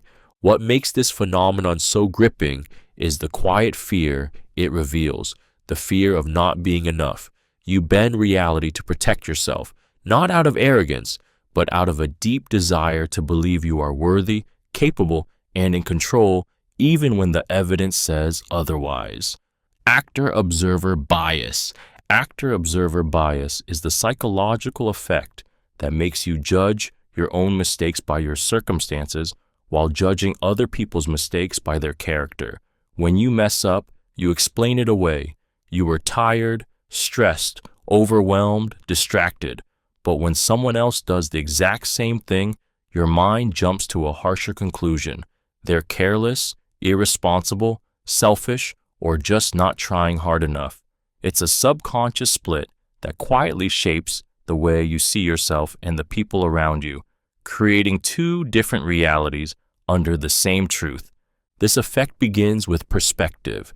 You live inside your own mind, aware of every emotion, stressor, and pressure pushing against you, but you don't get that same access to others. You only see the outcome, not the story behind it. So when they fail, your brain fills in the blanks with assumptions, often ones that paint them in a far harsher light than you would ever paint yourself. You become the misunderstood hero of your own narrative, while others become characters judged solely by the scene you witness. Emotionally, the actor-observer bias is powerful because it protects your self-image. It softens your guilt and shields your ego from the sharp edges of your mistakes, but it also creates distance. It makes you less patient, less forgiving, less empathetic toward others. You forget that they, too, are fighting invisible battles, carrying unseen burdens, struggling through moments you'll never witness. What grips you most about this effect is how easily it becomes the lens through which you interpret the world. You excuse your own flaws while resenting the same flaws in others. It keeps you locked in a loop where you feel understood but rarely understand, reminding you how fragile and biased your sense of judgment truly is. Groupthink.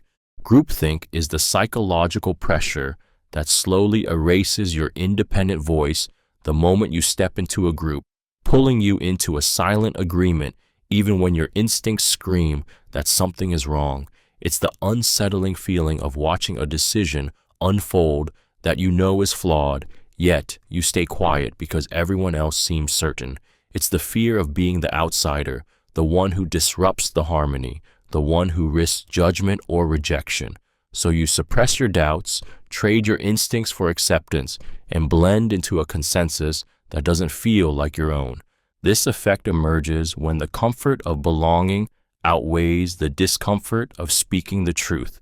Human beings are wired for connection, and the threat of standing alone can feel more dangerous than making a bad choice together. The group's confidence becomes contagious, drowning out your own inner warnings. You start telling yourself that maybe you're overreacting, maybe they know better, maybe your silence is harmless. But deep down, you feel the anxiety of betraying your own judgment. Emotionally, groupthink carries a heavy cost. It creates a quiet internal conflict where you watch your values bend under the weight of conformity. You feel yourself slipping away, piece by piece, every time you nod along to something you don't truly believe. And afterward, when the consequences unfold, you're left haunted by the realization that you abandoned your inner voice for the illusion of safety. What makes groupthink so powerful is how it disguises itself as unity. The group feels bonded, aligned, confident, but beneath that surface lies the truth. Everyone is afraid of being the first to question. And in that fear, a decision forms that no one fully supports, yet everyone silently allows, leaving you with the haunting knowledge that your silence helped create the very outcome you feared. Bandwagon Effect. The bandwagon effect is the gripping psychological force that pulls you toward beliefs, trends, and behaviors simply because others have embraced them. It's the sudden urge to like a song once it's popular, to follow a trend you never cared about before, to adopt opinions that feel safer when echoed by a crowd. Deep down, the human mind craves belonging, and when you see people rushing in one direction, something inside you whispers that you should follow too, even if you don't fully know why. This phenomenon begins with a subtle emotional pressure. When a group moves together, it creates an illusion of certainty and safety. Your brain interprets popularity as proof, mistaking collective enthusiasm for truth, quality, or importance. You start to doubt your own instincts and lean on the comfort of agreement, letting the crowd's momentum carry you. The more people who join, the stronger the pull becomes, until resisting feels almost unnatural. Emotionally, the bandwagon effect is powerful because it exposes how deeply we fear being the outsider. You want to fit in, to avoid judgment, to feel validated by matching the majority. And when everyone around you seems excited, confident, or unified, it taps into a primal part of your mind that equates togetherness with survival. You begin to mirror the crowd, not out of genuine conviction, but out of a desperate desire to feel aligned with something bigger than yourself. What makes the bandwagon effect so haunting is how quietly it steals your individuality. You don't notice the moment you stop thinking for yourself. You only notice the strange emptiness afterward, when you realize you agreed, followed, or chose, not because it mattered to you, but because it mattered to everyone else. Availability Heuristic. The availability heuristic is the psychological shortcut your brain uses when it relies on the most vivid, recent, or emotionally charged memories to make decisions, rather than the actual facts. It's why a frightening news story can make you believe a rare danger is everywhere, or why one painful experience convinces you a situation is riskier than it truly is. Your mind clings to whatever stands out the most, mistaking what is memorable for what is common, and what is emotionally intense for what is true. This phenomenon occurs because the brain is built for speed, not accuracy. Instead of sifting through statistics, probabilities, or distant memories, it grabs the first example that rises to the surface. If something was dramatic, scary, exciting, or repeated often, it becomes easier to recall and therefore feels more real. A plane crash on the news makes flying feel dangerous, even though driving is statistically far riskier. A single betrayal makes you suspicious, even if most people in your life have been trustworthy. When your mind can quickly summon an example, it convinces you that it must be common. Emotionally, the availability heuristic is gripping because it hijacks your sense of reality.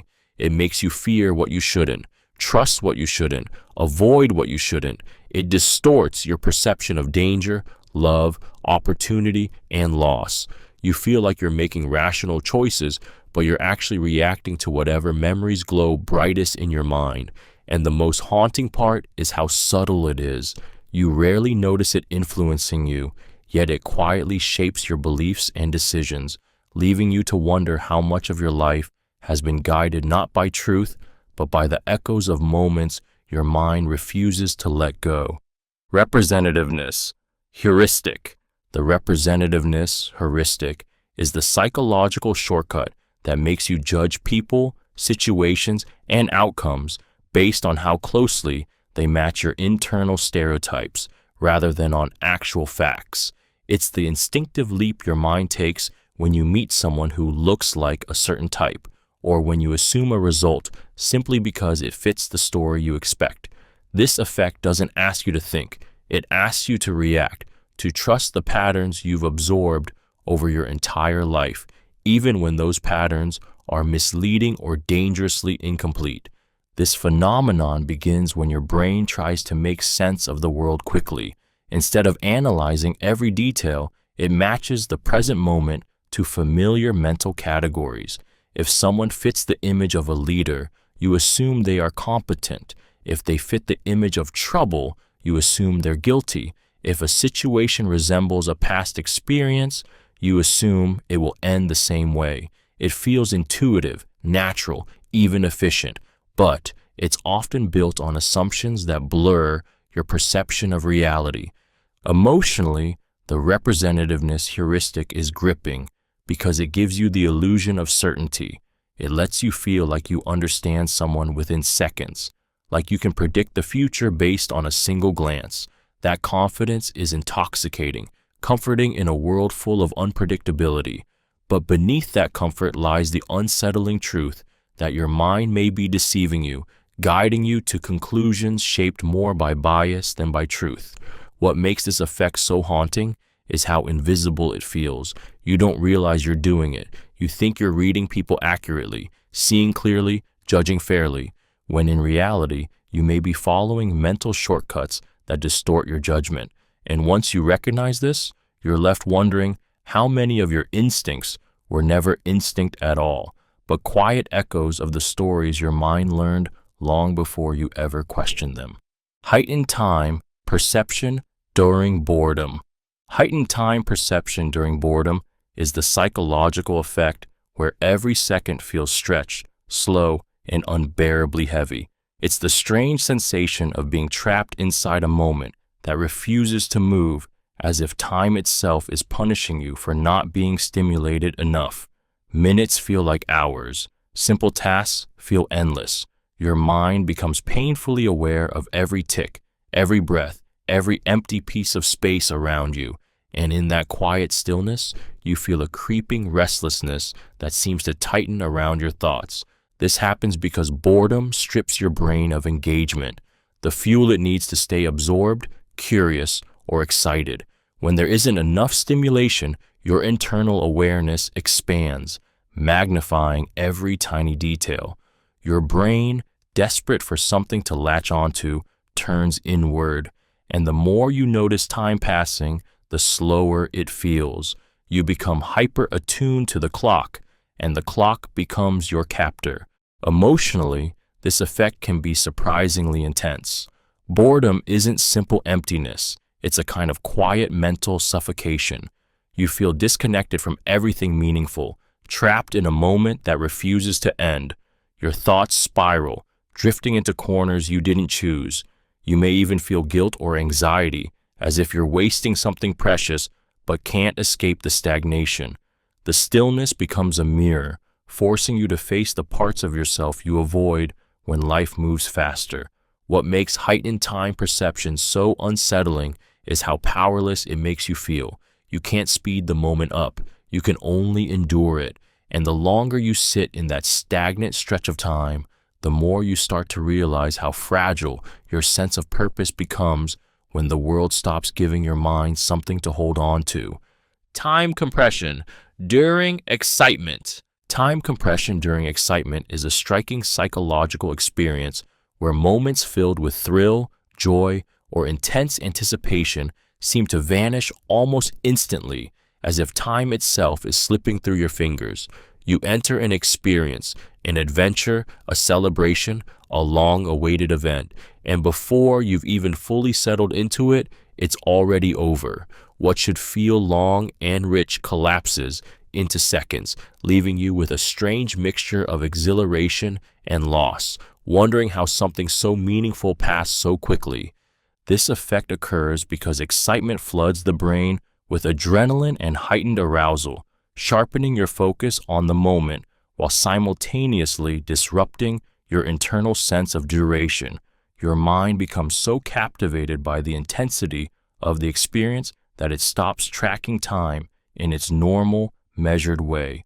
Instead of counting seconds, it absorbs sensations. Instead of awareness, it sinks into immersion.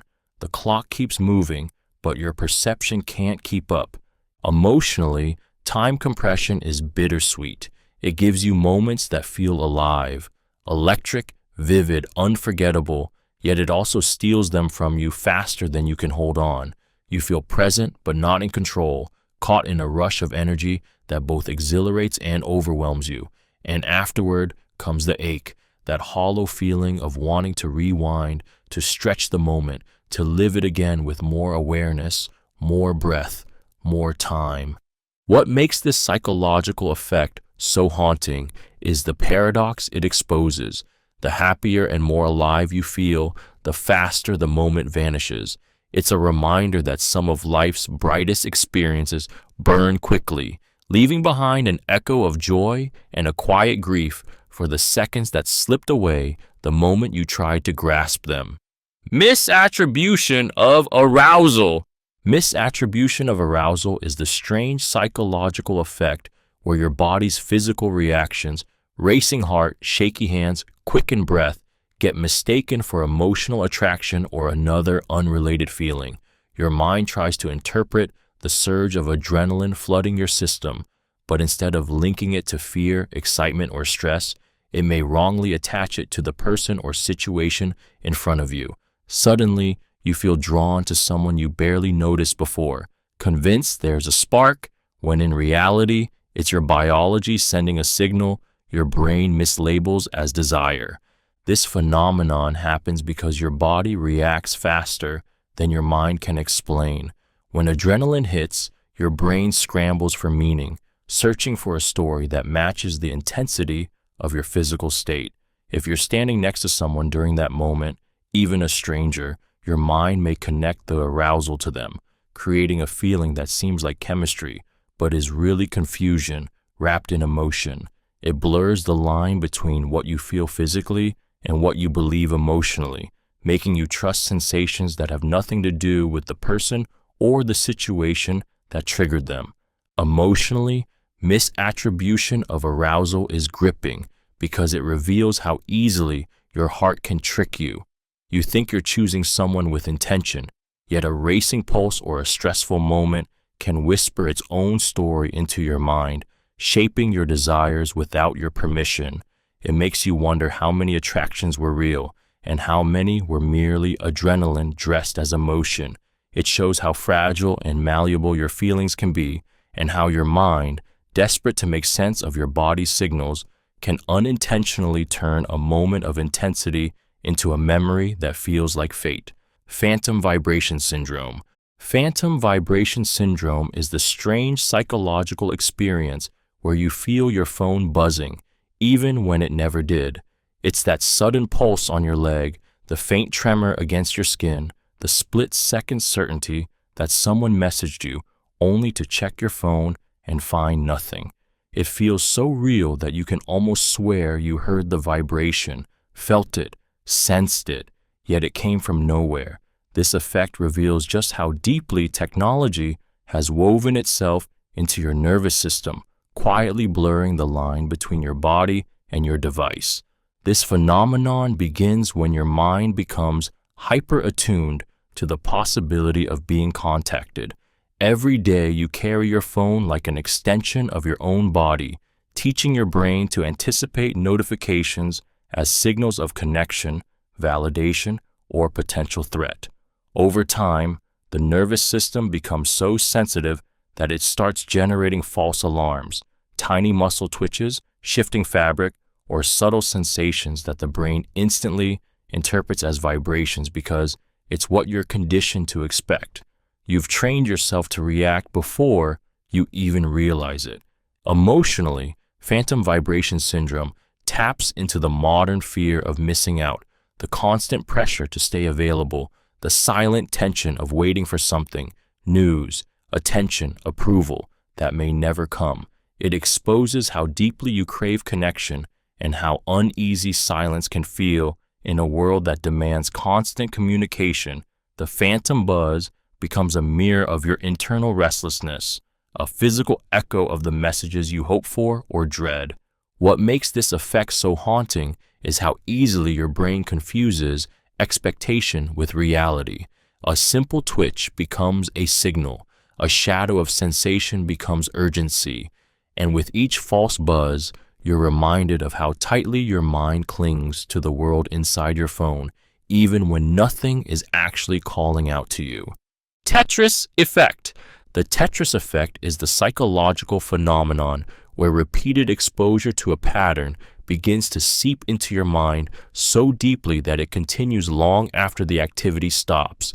You close your eyes after playing a game and the shapes still fall behind your eyelids. You practice a skill for hours and the movements echo in your thoughts. Even in silence, your brain keeps replaying the patterns as if it's still trapped inside the rhythm of what you were doing. It's a haunting blend of persistence and obsession, where repetition leaves a ghostly imprint on your mind. This effect occurs because your brain is constantly searching for patterns to learn, predict, and master. When you immerse yourself in something for long periods, driving, studying, gaming, scrolling, your neural circuits fire again and again, strengthening the pathways associated with those actions. The repetition carves itself into your memory, and your brain doesn't simply switch off when you stop. It keeps practicing, replaying, rehearsing, as though it's preparing you for the next round, even when you're trying to rest. Emotionally, the Tetris effect can feel strangely consuming. It blurs the line between your inner world and the outer one, pulling familiar patterns into places they don't belong.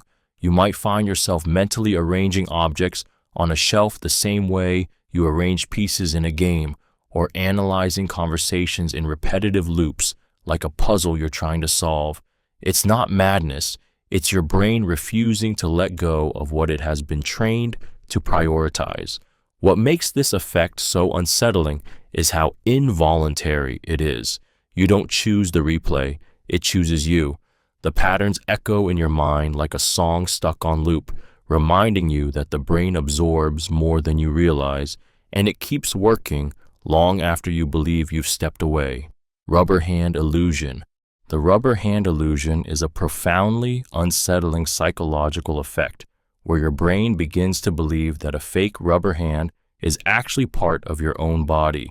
It starts with something strangely simple.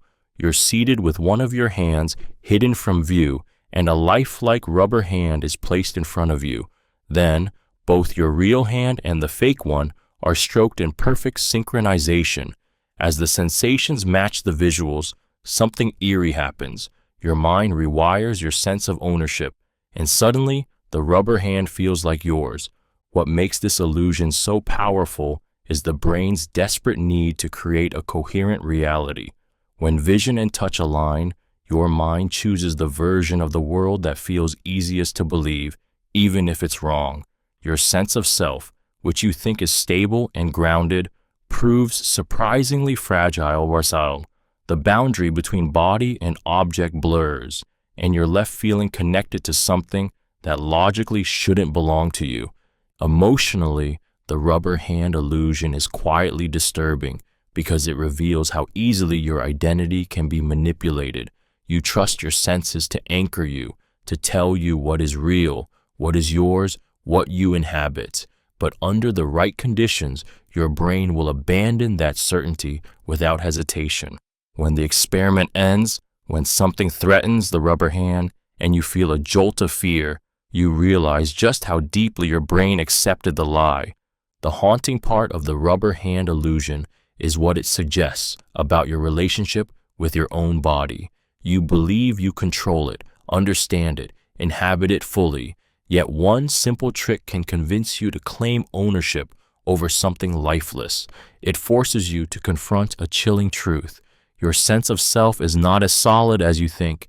It's a delicate story your brain is constantly rewriting in order to make the world make sense. Change blindness. Change blindness is the unsettling psychological phenomenon where your mind completely fails to notice changes happening right in front of you, even major ones, because your attention is focused elsewhere. You can look directly at something, blink, and miss a shift so obvious that you feel almost betrayed by your own perception. A person's clothing changes during a conversation, an object disappears from a table, a background scene alters entirely, and you don't realize any of it until someone points it out. The shock that follows isn't just surprise. It's the eerie realization that your eyes can be open while your mind is utterly blind. This effect occurs because your brain only captures fragments of the world, filling in the gaps with assumptions rather than taking in every detail. You believe you're seeing the full picture, but in reality, your mind focuses narrowly on what it considers important and lets the rest fade into the background. When something changes outside that narrow spotlight of awareness, you miss it because your brain never stored the original detail in the first place. It edits your reality constantly, stitching together an illusion of continuity that feels complete but is full of missing pieces. Emotionally, change blindness is deeply unsettling because it forces you to confront how fragile your perception truly is. You like to believe you're aware, observant, in control, but moments of change blindness reveal that your mind can overlook the obvious without hesitation. It leaves you questioning what else you've missed. Subtle shifts in people's behavior, red flags in relationships, signs of opportunity or danger. It's a quiet reminder that the world is changing around you all the time, and you only notice the parts your mind chooses to see, while everything else slips silently past your awareness. Inattentional blindness. Inattentional blindness is the unsettling psychological effect where you fail to notice something completely obvious, not because it's hidden, but because your mind is too focused on something else. It's the reason you can stare directly at a person walking by, a sign on the wall, or even a sudden movement in front of you, and never truly see it. It's the chilling realization that your eyes can be wide open while your awareness is completely blind, leaving you vulnerable to everything your mind decides isn't important enough in that moment. This phenomenon begins with the limits of attention. Your brain can only process so much at once, so it filters the world, spotlighting one task while dimming everything else. When you're deeply focused, lost in a conversation, absorbed in your thoughts, or fixated on a specific goal, your mind simply shuts out the rest. The things you miss aren't subtle, they're obvious, sometimes shockingly so, yet in that moment, they might as well not exist at all. Emotionally, inattentional blindness is disturbing because it exposes how fragile your perception really is. You like to believe you're aware, perceptive, tuned in, but a tiny shift in focus can erase entire pieces of reality. It makes you question how much of the world you unknowingly overlook, how many warnings, opportunities, or truths slip past you because your attention was imprisoned elsewhere. What makes this effect so gripping is the quiet fear it leaves behind.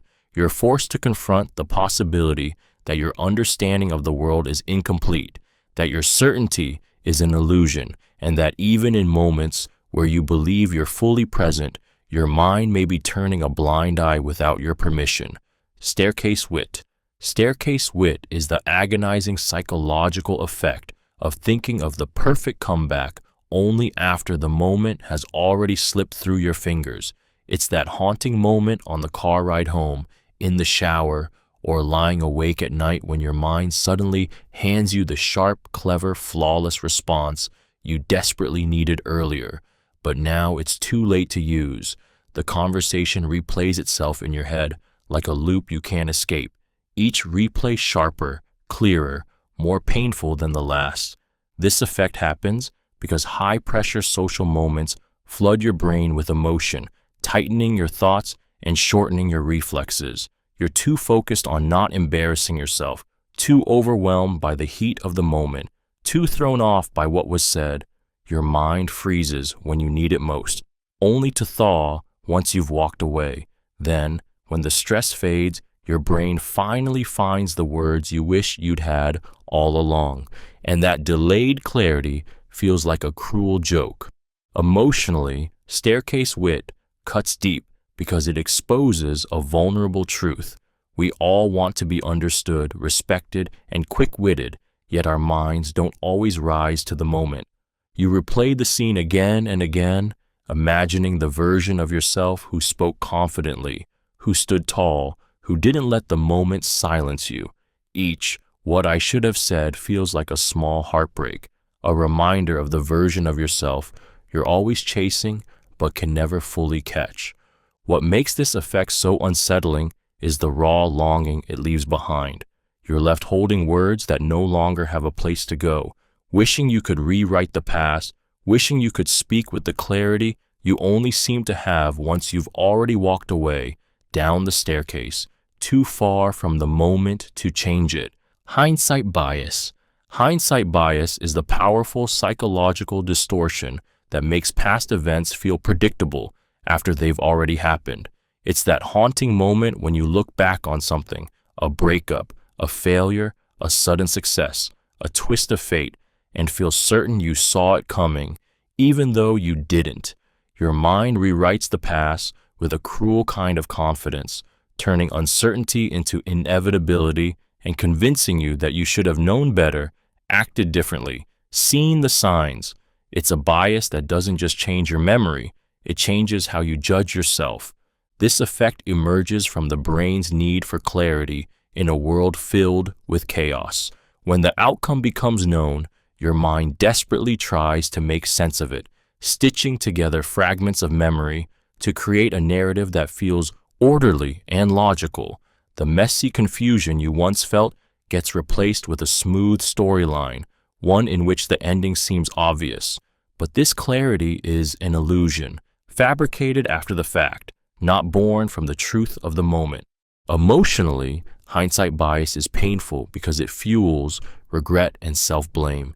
You look back at moments where you were scared, lost, or unsure, and your brain punishes you for not having the certainty you possess only in retrospect.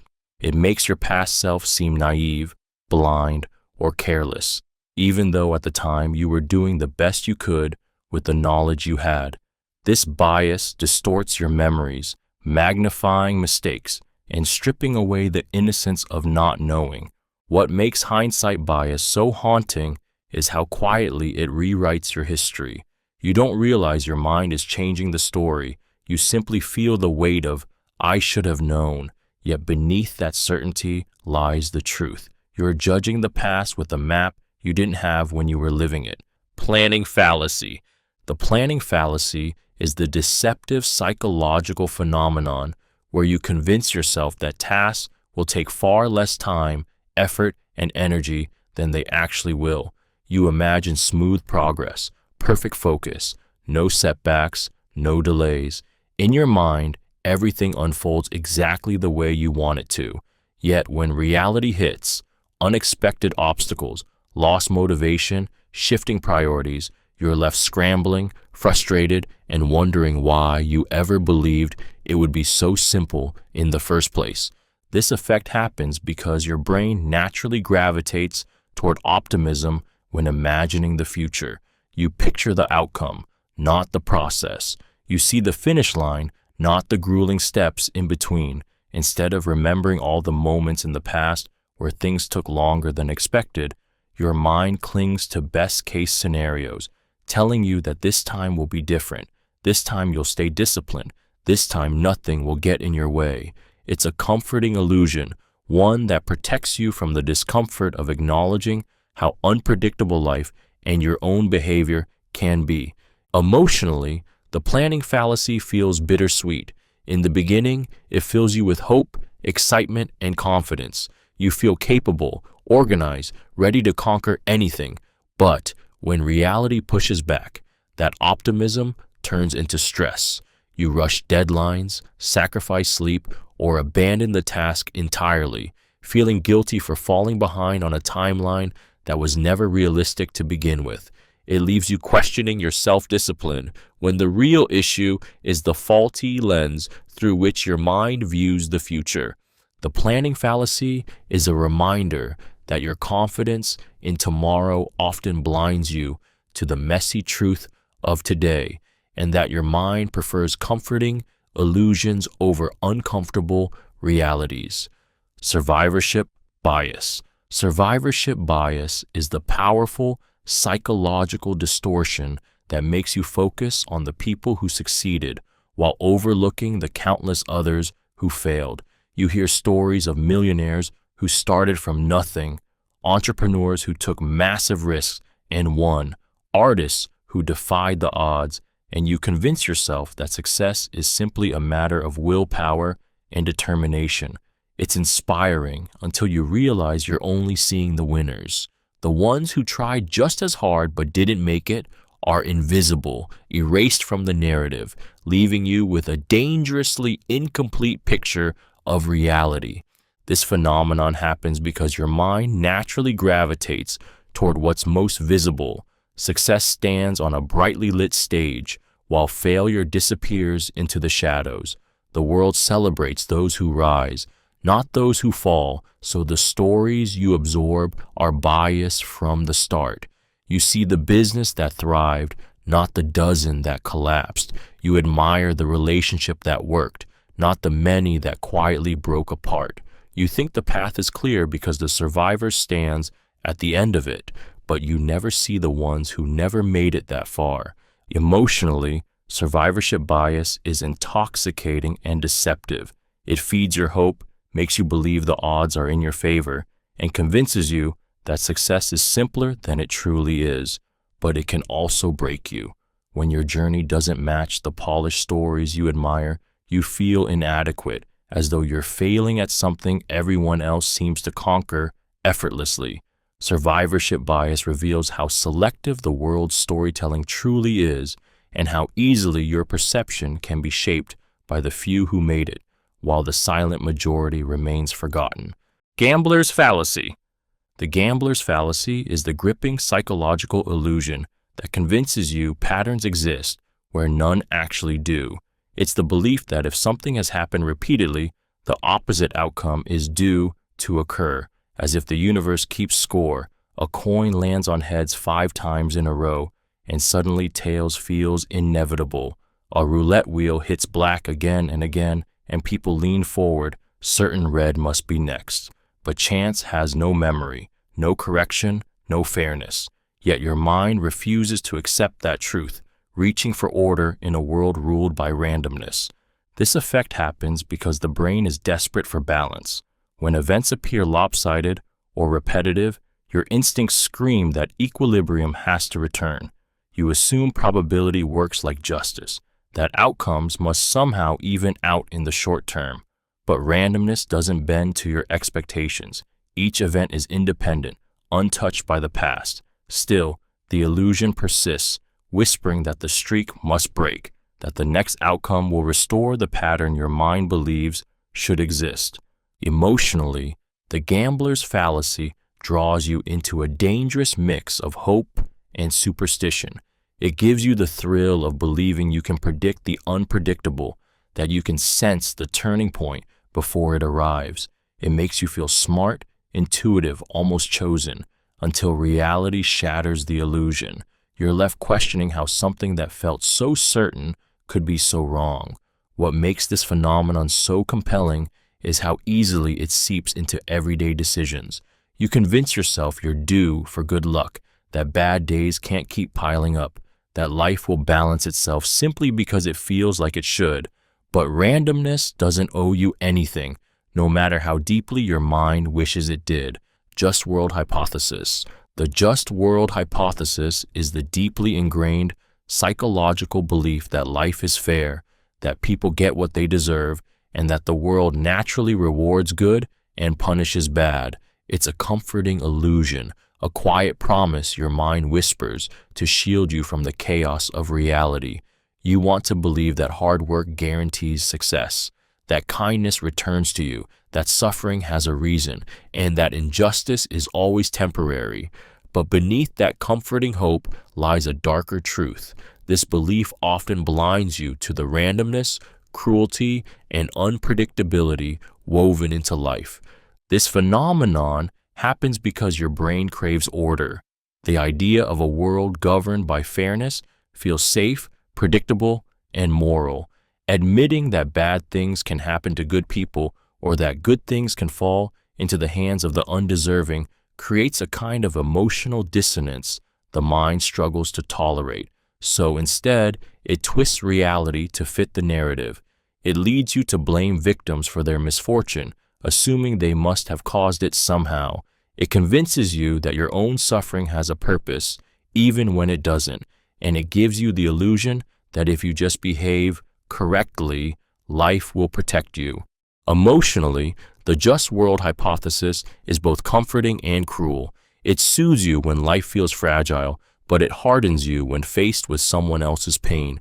You want the world to make sense, to follow rules, to reward goodness.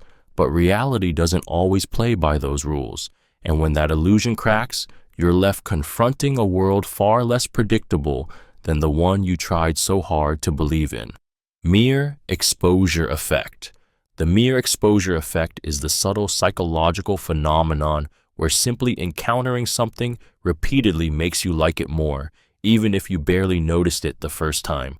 A song you didn't care for becomes strangely addictive after hearing it a few times. A person who once felt unfamiliar suddenly seems warm, approachable, even attractive. A brand, a face, a place. Anything can become comforting simply because your mind has seen it before. Familiarity slides quietly into preference, shaping your tastes, your choices, and even your relationships without you ever realizing it. This happens because your brain is wired to associate familiarity with safety. Anything new carries a hint of uncertainty, a whisper of potential threat. But with repetition, that uncertainty fades. Your mind relaxes. The once unfamiliar becomes predictable, and the predictable becomes emotionally appealing. You start to trust it, not because it has proven itself, but because it has existed in your awareness long enough to feel harmless.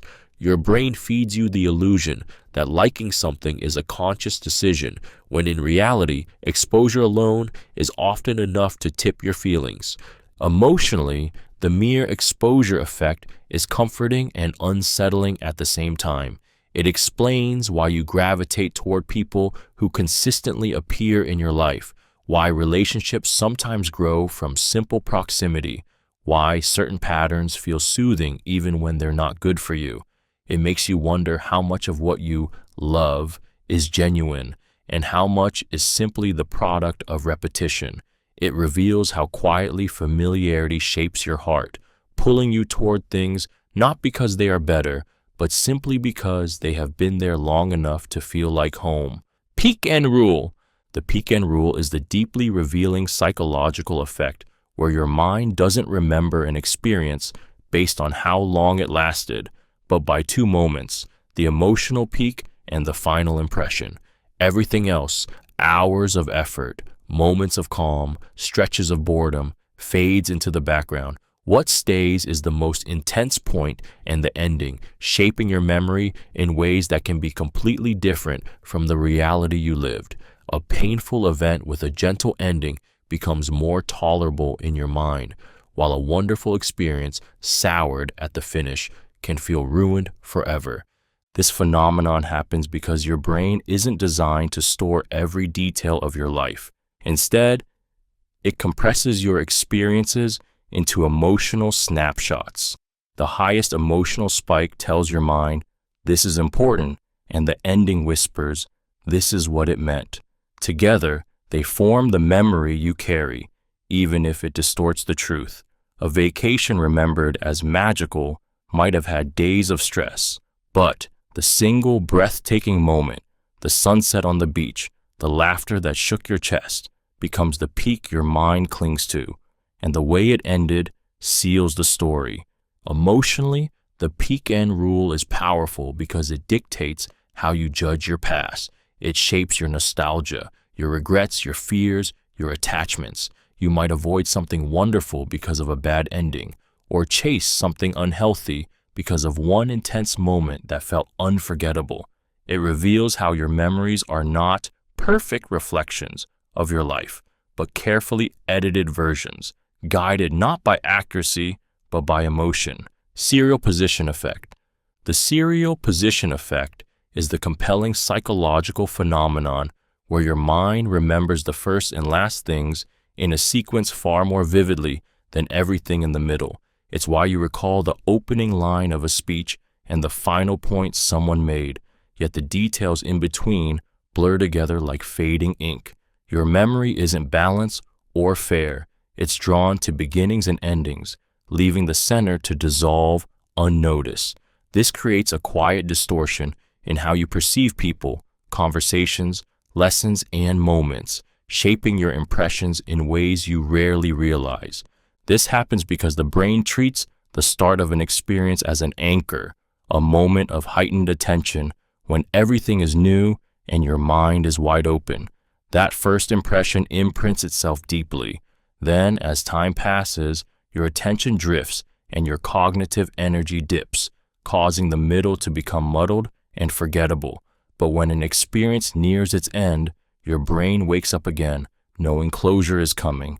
The final moments become emotionally charged, stamped into memory with disproportionate weight. Emotionally, the serial position effect is both fascinating and unsettling.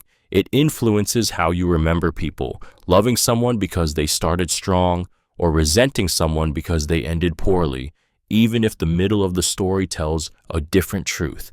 It shapes how you judge events, conversations, relationships, and even your own successes and failures. You may think you're recalling the full picture, but in reality, you're remembering only the highlights and the goodbyes. This phenomenon reveals how your mind quietly edits your past, preserving moments that bookend your experiences while the rest slips silently away. Zeigarnik Effect. The Zeigarnik Effect is the haunting psychological phenomenon where unfinished tasks refuse to leave your mind, looping in your thoughts long after you've tried to move on. It's the restless tension you feel when something is left incomplete, a message you didn't send, a project you paused halfway, a goal you set but never finished.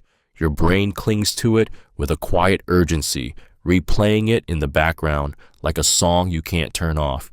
Even when you try to relax, a small part of you stays alert, reminding you of what's still undone. This effect occurs because your mind is wired to seek closure.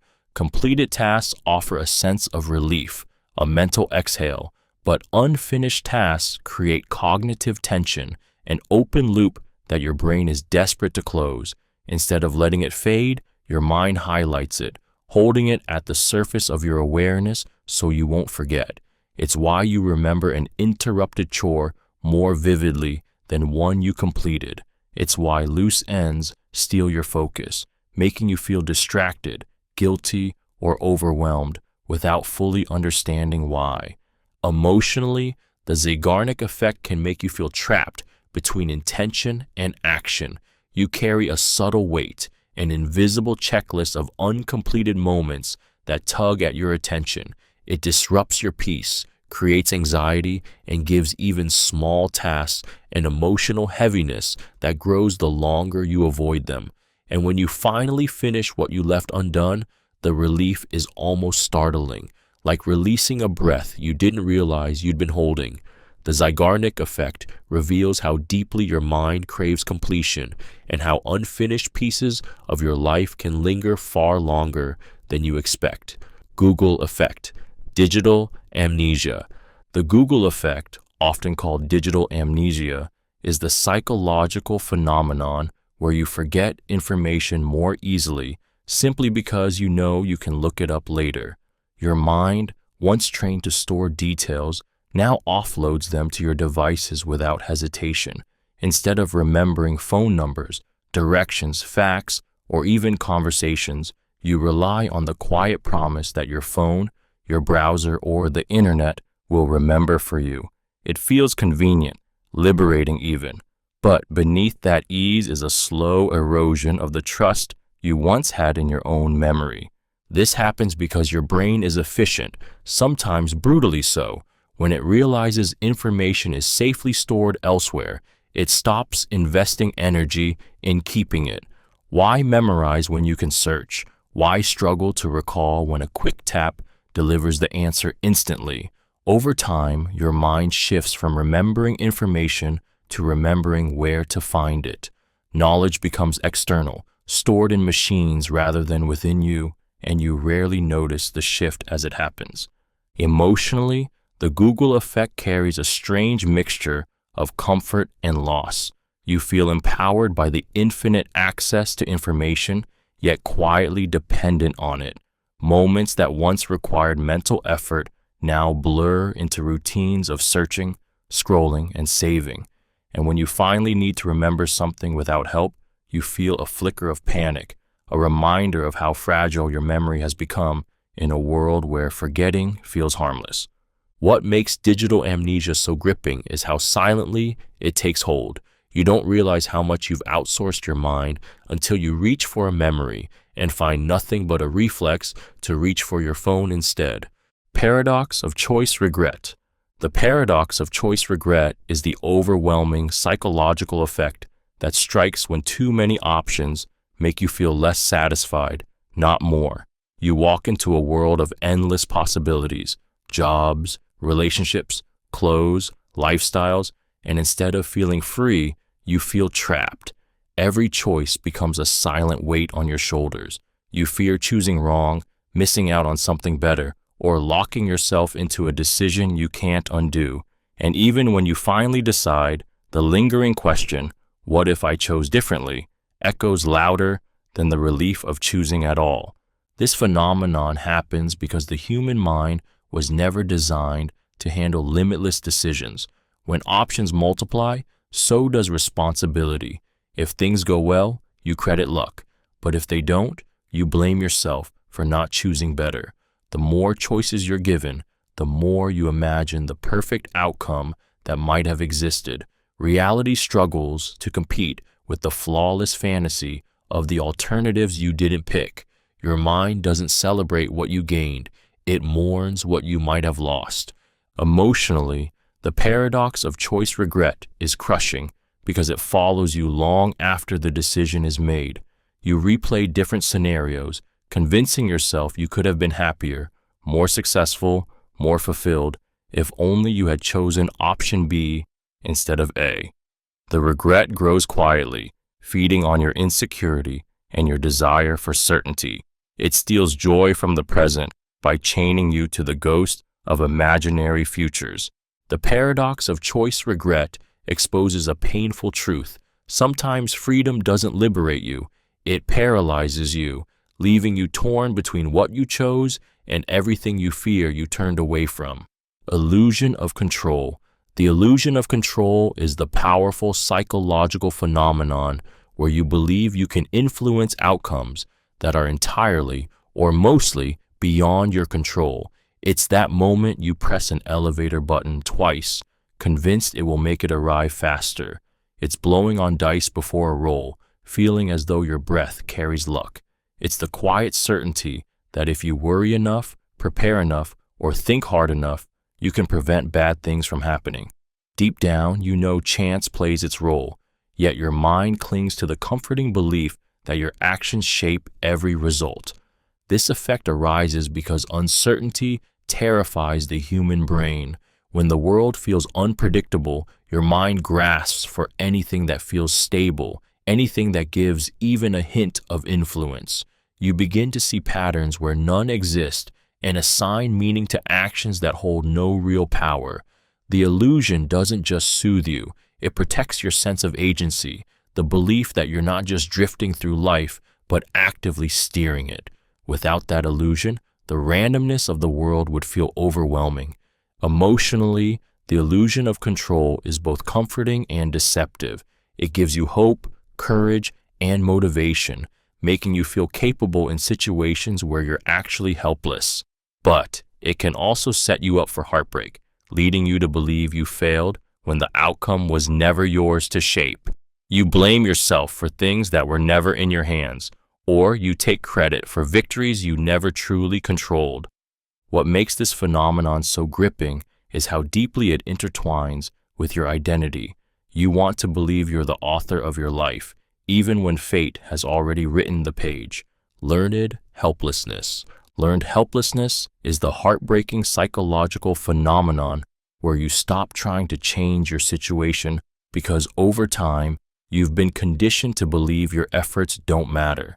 It begins quietly, after repeatedly facing situations where your actions had no impact, no reward, no escape. Eventually, something inside you shuts down. You stop fighting, stop hoping, stop believing you have control. Even when opportunities appear, even when escape is possible, your mind whispers that there's no point in trying. You become trapped not by circumstance, but by the belief that nothing you do will ever make a difference. This effect occurs because your brain learns patterns deeply, emotionally, and painfully. When you experience repeated failure or punishment, despite your efforts, the mind rewires itself for survival. Instead of wasting energy, it chooses withdrawal. Avoidance feels safer than effort. Hopelessness feels predictable. You internalize powerlessness until it becomes your default response, and without realizing it, you begin to live smaller than you're meant to, convinced that change is impossible even when it's within reach. Emotionally, learned helplessness is devastating. It creates a sense of heaviness that settles into your bones, exhaustion, numbness, resignation. You feel disconnected from your own strength, your own potential. You watch other people move forward, wondering why you can't. It makes you fear trying, because trying means risking another reminder of your supposed inadequacy. And yet, deep down, a part of you still remembers what it felt like to hope, to fight, to believe your choices had power. What makes learned helplessness so gripping is the silent tragedy it carries. The prison isn't the world. It's the story your mind has taught you to believe about yourself. Moral licensing. Moral licensing is the deeply deceptive psychological phenomenon where doing something good gives you the unconscious permission to do something bad afterward. It's the strange inner bargain you make without realizing it. You eat healthy all day, then justify indulging at night. You act kind to someone, then excuse being harsh to another. You donate once and feel entitled to ignore responsibility later. The good act becomes a shield, a subtle moral credit that lets you bend your own rules with far less guilt. This happens because your mind keeps a mental scorecard of your behavior. When you do something positive, that scorecard gives you a temporary boost in self-worth. You feel like a good person, responsible, generous, disciplined. And once that identity feels secure, your brain relaxes its guard. It lets you stray, telling you you've earned it. You stop evaluating your choices with clarity and instead make decisions based on the comforting illusion that your goodness is already proven. The danger is how quietly this process unfolds, convincing you that your contradictions make sense. Emotionally, moral licensing is unsettling because it reveals how easily you justify actions that go against your own values. You feel a flicker of guilt, but you smother it with the memory of your earlier good deed. You convince yourself you're balanced, fair, even responsible, when in reality you're slipping into behaviors you'd normally question. It makes you wonder how many of your choices come from genuine intent and how many are subtle escapes your mind constructs to protect its self-image. Moral licensing exposes the fragile tension between who you believe you are and the choices you allow yourself to make when you think no one, including your own conscience, is watching. Emotional contagion. Emotional contagion is the powerful psychological phenomenon where you absorb the emotions of the people around you without even realizing it. Someone walks into a room radiating joy, and suddenly you feel lighter, as if their happiness seeped into your bloodstream. But the opposite is just as true. One person's anger, anxiety, or sadness can spread through a group like an invisible fog, pulling your mood downward before you have time to question why. Your emotions begin to mirror theirs, not because you choose to, but because your brain is wired to synchronize with the feelings it perceives. This effect happens because humans are built for connection. Your brain holds ancient mechanisms designed to detect and reflect the emotional states of others. A subtle change in someone's expression, a shift in their voice, a tension in their posture. Your mind picks up these cues instantly. Mirror neurons fire, matching their internal world with your own, creating a shared emotional field you never consciously agreed to enter. You don't just see their emotions, you feel them as if they were your own. Emotionally, emotional contagion is both beautiful and dangerous. It bonds you to others, creating empathy, compassion, and unity. It makes you laugh when someone else laughs, cry when someone else cries, feel comforted simply by being near someone calm. Yet, it can also drain you, pulling you into storms that aren't yours to carry. You might walk away from a conversation feeling heavy without knowing why, unaware that you absorbed someone else's turmoil. Emotional contagion reveals how deeply intertwined humans are, how your heart can shift simply because another heart stood too close, and how easily your inner world can be shaped by the emotions you never meant to inherit. Hedonic treadmill. The hedonic treadmill is the haunting psychological phenomenon where no matter how much happiness you gain, new achievements, new possessions, new relationships, new successes, you slowly drift back to the same emotional baseline you've always known. It's the exhausting cycle of chasing joy that never lasts, running faster and faster toward a horizon that never gets any closer. You feel the thrill of improvement, the rush of progress, the spark of something new, and then, almost silently, the feeling fades. What once excited you becomes ordinary, and you find yourself craving the next thing, the next high, the next reason to feel alive. This effect occurs because your brain adapts with ruthless efficiency. Anything repeated, no matter how wonderful, becomes familiar. The new car loses its shine. The promotion becomes routine. The relationship settles into normalcy. Your mind resets its expectations, convincing you that what you have is simply the new baseline, not a blessing. Instead of feeling grateful, you feel restless. Instead of being satisfied, you start looking again for the next source of excitement. Emotionally, the hedonic treadmill is draining because it makes happiness feel fleeting.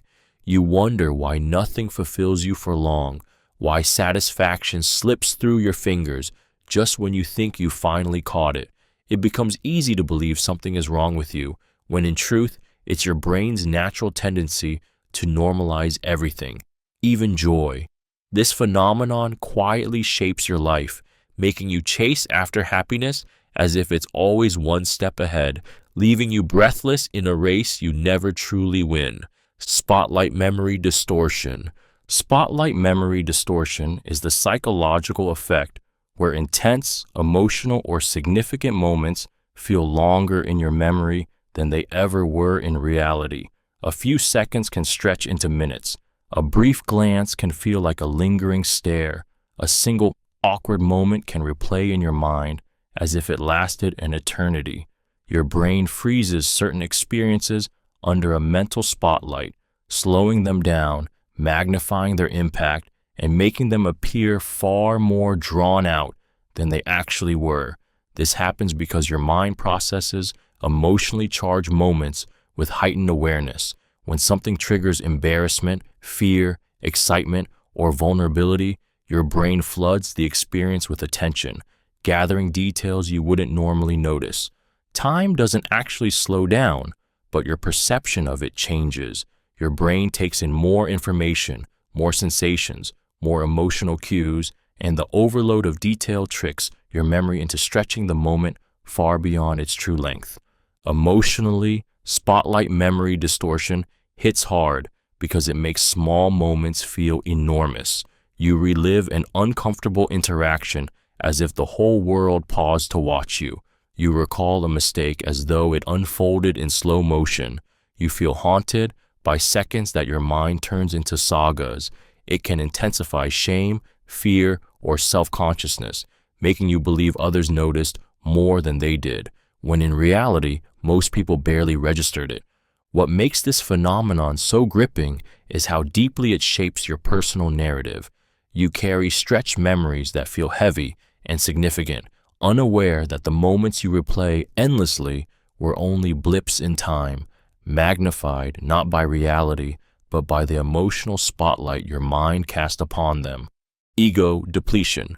Ego depletion is the draining psychological phenomenon where your self-control slowly weakens the more you use it, leaving you mentally exhausted and far more vulnerable to impulses you would normally resist. It's why you can stay disciplined all day, making careful choices, suppressing emotions, avoiding temptations, only to unravel at night, snapping at someone you love or reaching for the very habit you swore you'd avoid.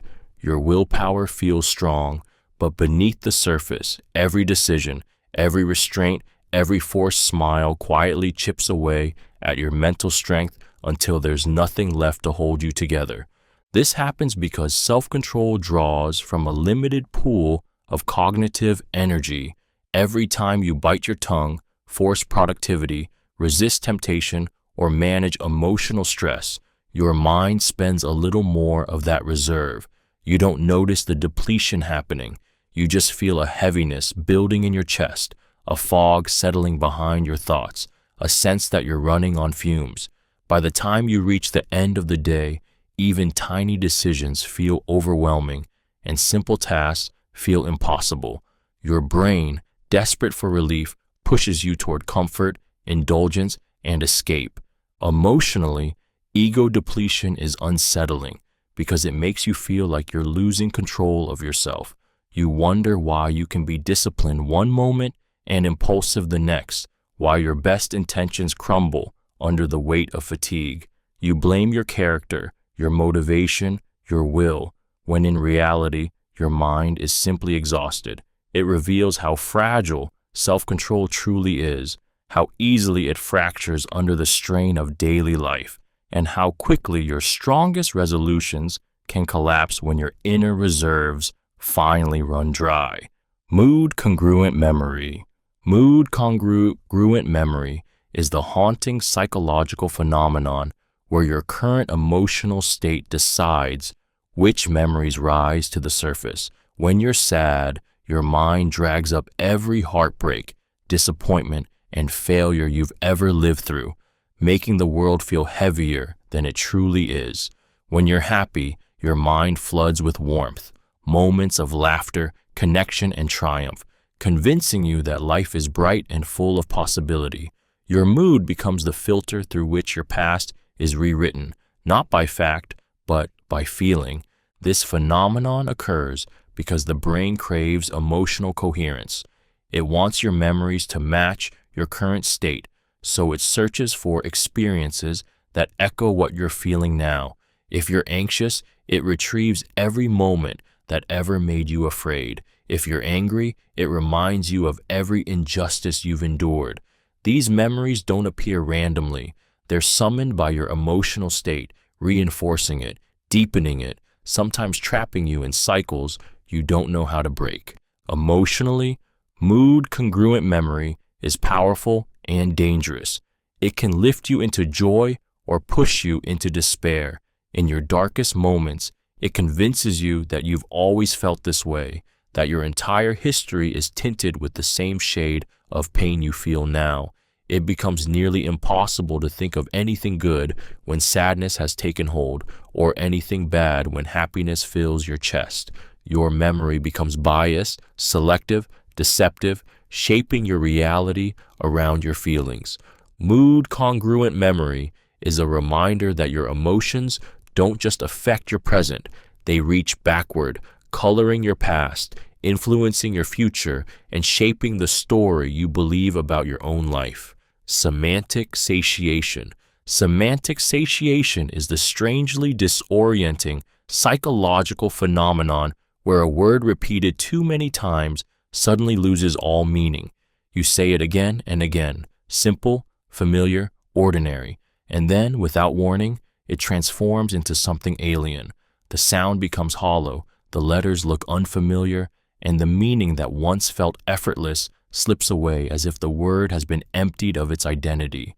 It's unsettling because it feels like your mind is malfunctioning, stripping language of the very essence that makes communication possible. This effect happens because your brain's language processing circuits become temporarily overloaded. When a word is repeated in rapid succession, the neurons responsible for recognizing and attaching meaning to that word fire again and again until they reach a point of fatigue. In that brief moment of burnout, the connection between sound and meaning dissolves. What you're left with is a noise, something that feels detached, almost uncanny, as if you're hearing it for the first time or the last time. Emotionally, semantic satiation creates a surreal sense of disconnect. It forces you to confront how fragile your understanding of language truly is, how easily the familiar can turn strange under the weight of repetition. It's a reminder that meaning isn't fixed. It's something your mind actively constructs each time you encounter a word, and if that construction falters, even for a moment, something ordinary can become deeply unsettling. What makes this phenomenon so gripping is how quickly it pulls you out of reality. 1 second, you're grounded in meaning. The next, you're staring at a word that feels lifeless, empty, almost eerie, reminding you that even the most stable parts of your world can unravel with nothing more than repetition. Social desirability bias. Social desirability bias is the powerful psychological urge to present yourself in a way that feels acceptable, impressive, or morally right in the eyes of others, even when it means hiding your true thoughts, feelings, or actions.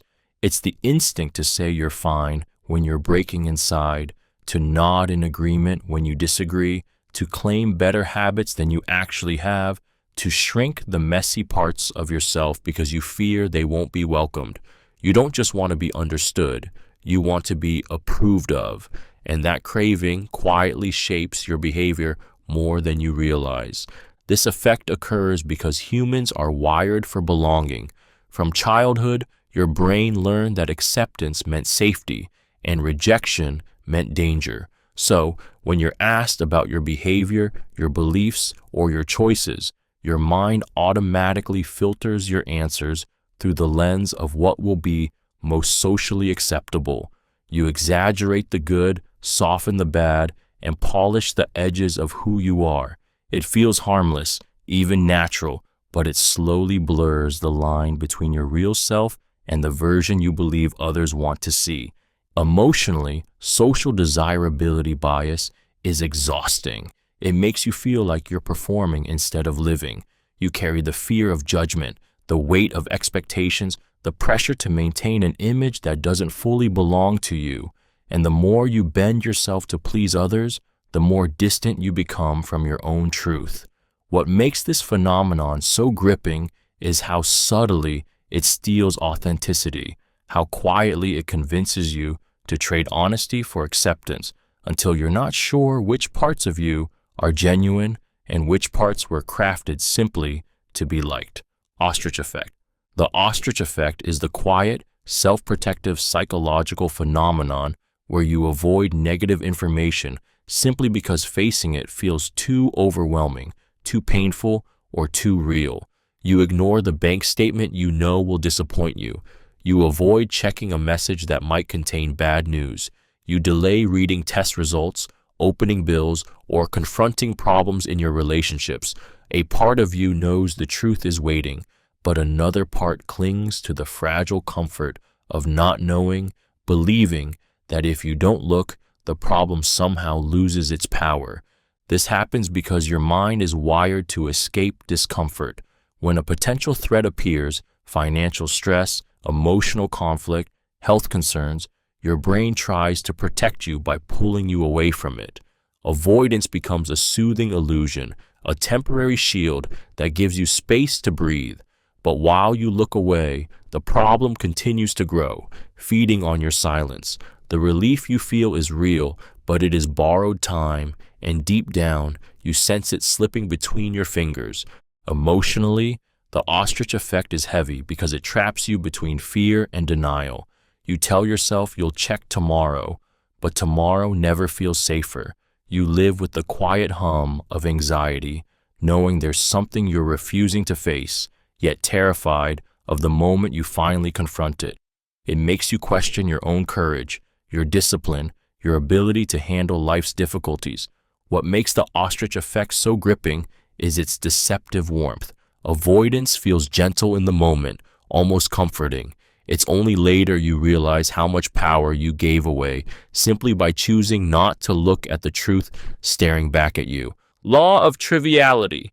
The law of triviality is the striking psychological phenomenon where your mind fixates on small, easy, insignificant details while ignoring the complex, heavy, and important ones. It's why people spend more time arguing about fonts on a presentation than the strategy behind it, or why committees obsess over the color of a meeting room while avoiding crucial financial decisions. The trivial feels safe, the important feels overwhelming, so your brain escapes into the comfortable distractions of the small, convincing you that focusing on them is progress, even when it's really avoidance in disguise. This effect happens because difficult tasks require deep thinking, emotional vulnerability, and the risk of being wrong. But trivial tasks, they demand almost nothing. Anyone can voice an opinion about something simple. Anyone can contribute, so people gravitate toward the familiar discomfort of minor details instead of facing the intimidating weight of real decisions. The mind prefers certainty over complexity, and trivial matters provide that illusion of control. Emotionally, the law of triviality is unsettling because it reveals how often you hide from what truly matters. You clean your room instead of having the hard conversation. You tweak your schedule instead of confronting your fear of change. You adjust tiny parts of your life while ignoring the areas that scream for transformation. You feel productive, yet deep down, you know you're avoiding something bigger, something that scares you. The law of triviality exposes a quiet truth.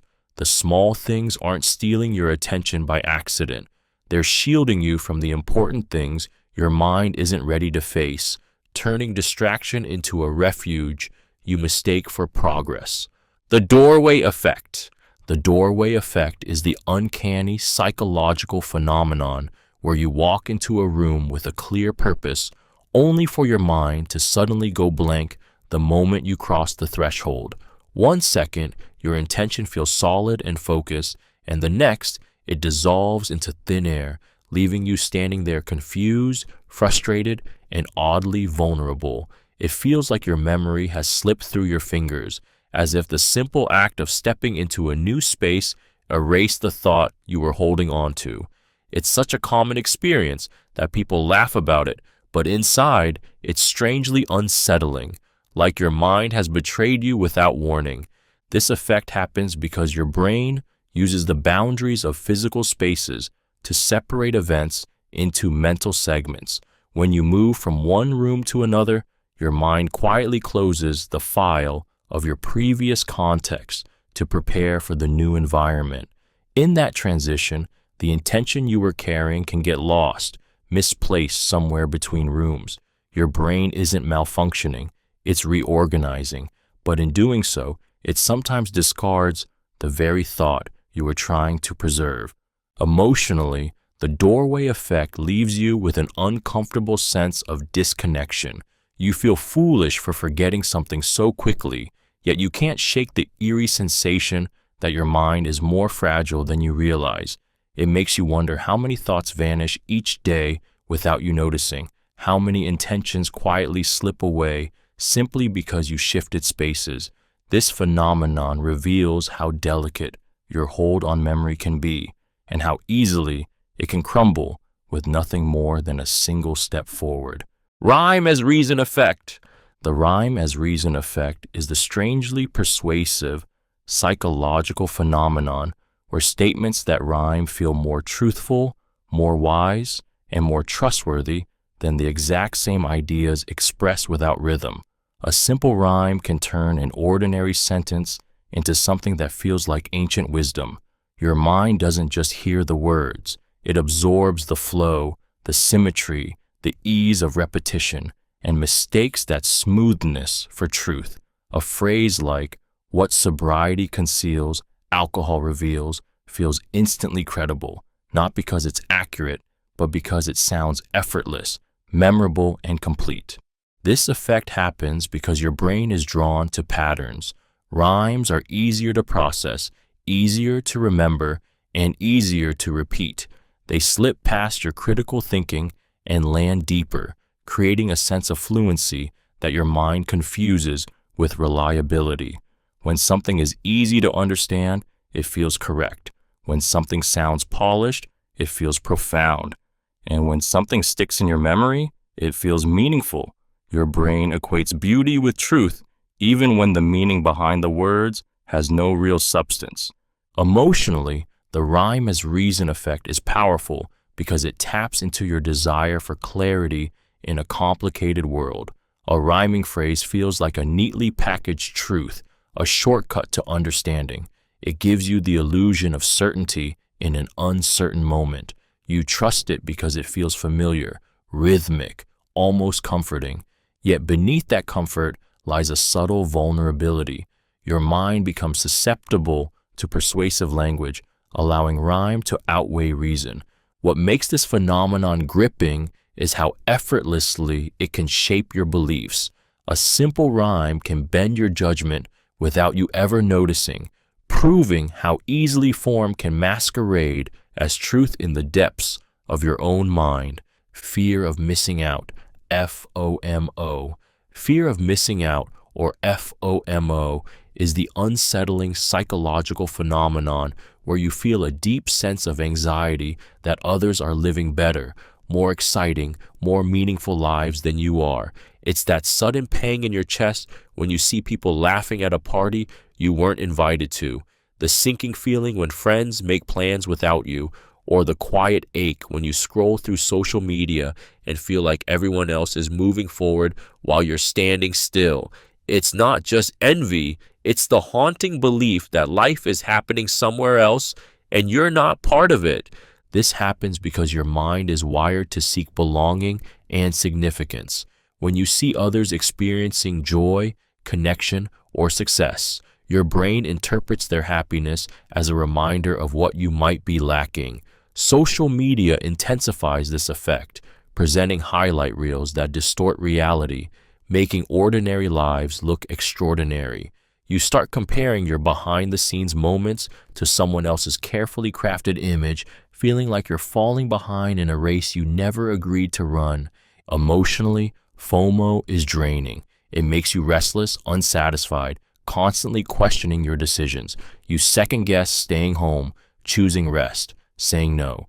You fear that every quiet moment means missing out on something better, and beneath that fear is a deeper worry that you're not living your life fully enough, not choosing correctly, not existing in the right place at the right time. What makes FOMO so gripping is how it steals joy from the present. You're physically here, but mentally somewhere else, always chasing an illusion of a better moment, never realizing that the feeling of missing out often has nothing to do with others, and everything to do with the doubts you carry within yourself. Joy of missing out, JOMO. The joy of missing out is the soothing psychological effect where you find deep peace in choosing stillness over chaos, solitude over noise, and presence over pressure.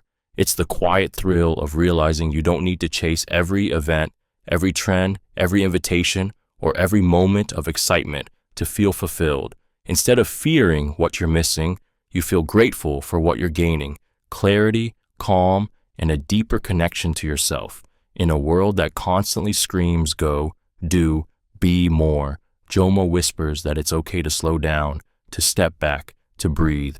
This phenomenon emerges as a rebellion against the relentless expectations of modern life. Social media magnifies everyone's highlights, making you feel as though you should always be somewhere else, doing something better, living a life bigger than your own. But JOMO is the moment you stop comparing and start choosing. When you close the door, sit in your own space, and realize you don't need external validation to feel complete. You trade the frantic fear of missing out for the grounding sense that you're exactly where you're meant to be. Emotionally, JOMO is powerful because it restores freedom to your mind. It lifts the weight of constant participation and replaces it with a feeling of intentional living. You become present again, truly present. The noise quiets, the rush fades. You stop stretching yourself thin to keep up with a world that never slows down. And in that stillness, you rediscover parts of yourself you forgot existed. JOMO reminds you that peace isn't found in more. It's found in choosing what genuinely matters and letting the rest fall away. Paradoxical sleep inertia. Paradoxical sleep inertia is the unsettling psychological and physiological phenomenon where you wake up after a long, seemingly sufficient sleep, yet feel overwhelmingly groggy, heavy, and mentally trapped, almost as if you're dragging your mind through molasses. You expect to feel refreshed, but instead you wake in a fog so dense it's hard to stand, speak, or think clearly. It feels unfair, almost cruel. You did everything right, yet your brain refuses to switch on.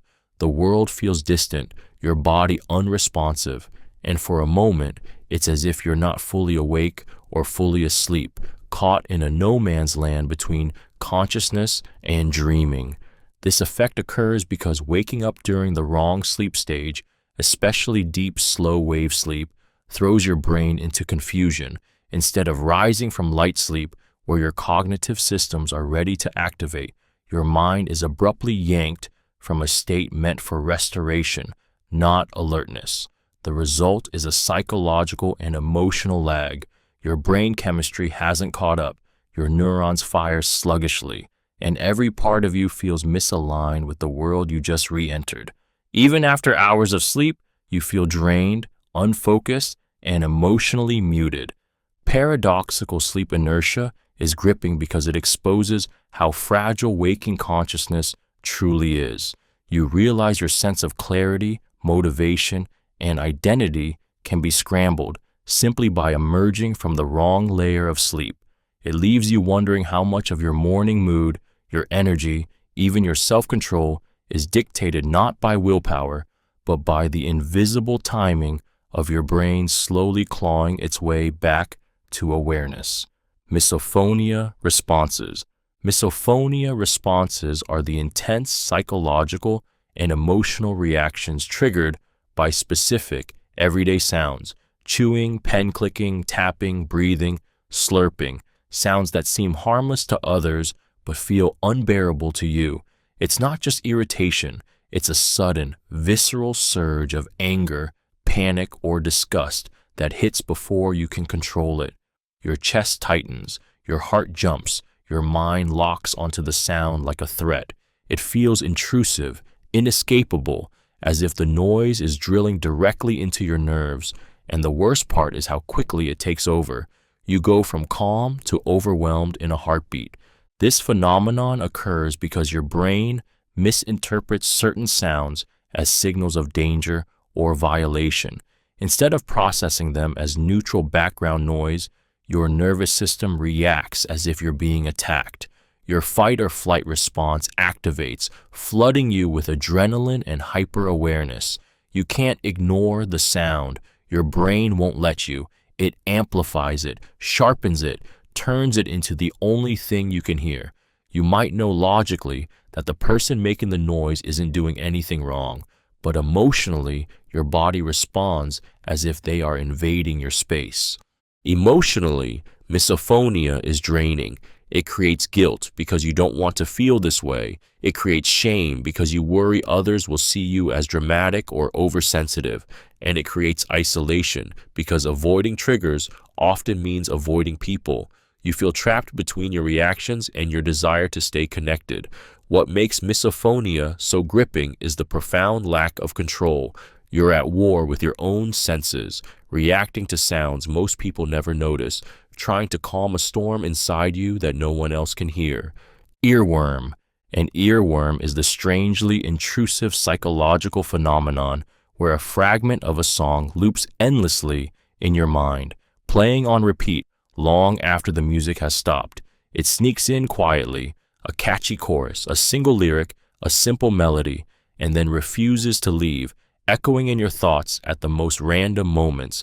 You're trying to work, talk, sleep, focus, yet the tune keeps resurfacing, as if your brain has decided to hold you hostage with a soundtrack you never asked for. It feels playful at first, then irritating, then almost claustrophobic, like your mind is stuck in a loop it cannot break. This happens because your brain is addicted to patterns. When a melody is simple, repetitive, or emotionally charged, your mind grabs it and continues processing it long after you've stopped listening. It gets trapped in your working memory, circling again and again as your brain tries to complete the pattern or resolve a musical phrase that feels unfinished. Stress, boredom, or mental fatigue make you even more vulnerable, giving the earworm space to take over the quiet parts of your mind. Emotionally, earworms are strangely revealing. They remind you how little control you truly have over your own thoughts. You don't choose the song, it chooses you. It forces you to confront the way your brain latches onto the familiar, clings to rhythm, and refuses to let go. And sometimes, beneath the irritation, you feel a strange comfort in knowing that even a simple melody can echo through your mind with enough force to shape your mood, your day, and your thoughts without your permission. Spacing effect. The spacing effect is the powerful psychological phenomenon where your brain learns, remembers, and understands far better when information is spread out over time rather than crammed into a single burst. It's the quiet truth that consistency beats intensity, yet people ignore it every day. You tell yourself you'll grasp everything in one long session, but your mind grows tired, your memory fades, and the knowledge slips through your fingers like water. But when learning is spaced, something remarkable happens. Your brain has time to rest, to strengthen connections, to truly absorb what it's being fed. This effect happens because memories need repetition and recovery. When you revisit information after a delay, your brain must work harder to retrieve it, and this struggle strengthens the memory. Each space session reinforces the pathways formed in the last one. Instead of forcing knowledge into your mind, You allow it to settle, deepen, and take root. It feels slower, but it's infinitely more powerful. The learning becomes long-lasting, stable, and real. Emotionally, the spacing effect is both comforting and frustrating. Comforting because it proves you don't need to overwhelm yourself to succeed. You just need patience. Frustrating because the world glorifies quick results, pushing you to cram, rush, and expect instant mastery. But lasting growth rarely comes from intensity. It comes from rhythm. The spacing effect shows that learning is not a race, but a cycle, a slow, steady deepening of understanding that respects the brain's natural limits. It's a reminder that giving yourself time isn't weakness, it's strategy, and the knowledge you gain this way stays with you, not for a moment, but for life. Anchoring to first impressions. Anchoring to first impressions is the powerful psychological phenomenon where the very first glimpse you get of a person, situation, or idea becomes the mental anchor that shapes everything you think afterward. It doesn't matter if that first impression was incomplete, accidental, or even wrong. Your mind clings to it, using it as the foundation for every judgment that follows. A single comment, a tone of voice, a facial expression, a moment taken out of context can become the lens through which you view someone indefinitely. And once that anchor is set, prying it loose feels almost impossible. This effect occurs because your brain craves quick conclusions. The world is overwhelming and unpredictable, so the mind grabs the earliest piece of information available and treats it as truth. That first detail becomes your starting point, and everything else is measured against it. If your initial impression is positive, you instinctively overlook flaws. If it's negative, you magnify them. Your mind bends new information to fit the story it has already chosen, even if reality is far more complex. Emotionally, anchoring to first impressions is haunting because it shows how fragile fairness and accuracy truly are. You want to believe you're open-minded, yet your judgments are shaped before you even realize you're judging. It makes you wonder how many people you've misunderstood, how many opportunities you've dismissed, how many relationships you've misread simply because the first moment, an accident in time, became the truth your mind refused to let go. Anchoring reminds you that sometimes the hardest thing to change isn't someone else. It's the story your mind decided about them before you knew who they really were. Overconfidence effect. The overconfidence effect is the psychological phenomenon where you believe you know more, can do more, or are more accurate than you truly are. It's the quiet, compelling illusion that your judgments are solid, your predictions reliable, your abilities sharper than the average person's. You feel certain, confident in your memory, your decisions, your knowledge, yet beneath that certainty often lies a blind spot you can't see. The mind doesn't just misjudge the world, it misjudges itself, convincing you that you are far more capable than reality supports. This effect happens because confidence feels good. Your brain craves the emotional comfort of certainty, even when the facts don't justify it. Instead of acknowledging the gaps in your knowledge, your mind fills them with assumptions that feel true simply because uncertainty is uncomfortable.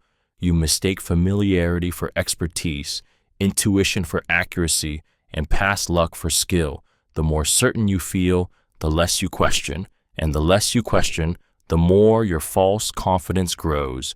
Emotionally, the overconfidence effect is seductive. It makes you feel in control, steady, capable, but it also leads you into decisions you're not prepared for, risks you underestimate, mistakes you never saw coming. It blinds you to your own limitations, pushing you to move faster, speak louder, trust your intuition over evidence, and when reality contradicts that inflated certainty, the crash hits hard. Embarrassment, frustration, disbelief that you could have been so wrong.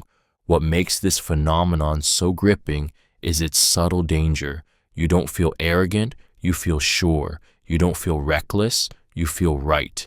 The overconfidence effect reveals how easily the mind can turn conviction into illusion, leading you to trust a version of yourself that isn't fully real.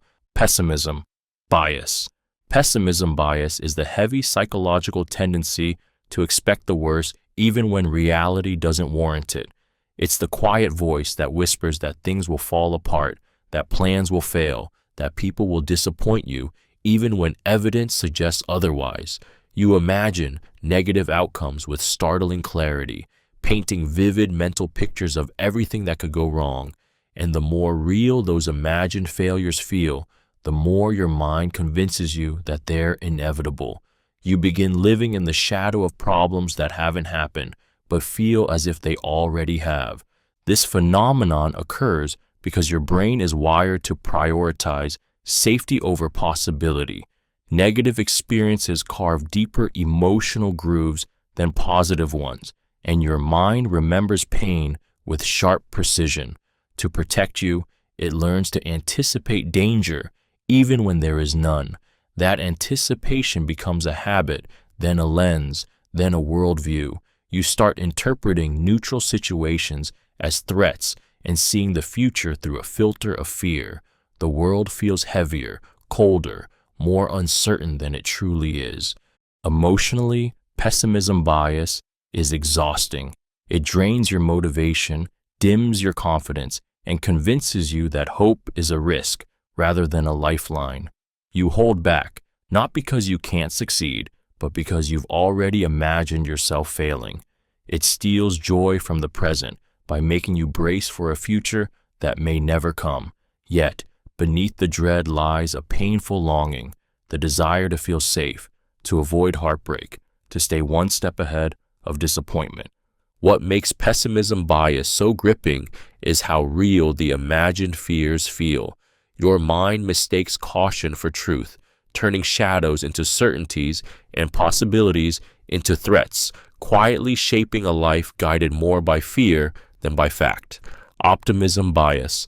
Optimism bias is the deeply persuasive psychological effect that makes you believe your future will turn out better than logic, statistics, or past experience would reasonably suggest. It's the inner voice that whispers, "It won't happen to me," even when it happens to countless others. You underestimate risks, overestimate your chances of success, and imagine outcomes drenched in hope rather than reality. It feels comforting, empowering, even protective, yet beneath that warmth lies a powerful illusion that can shape your decisions in ways you rarely notice. This phenomenon occurs because your brain is wired to lean toward positivity as a survival mechanism. Hope keeps you moving, dreaming, striving.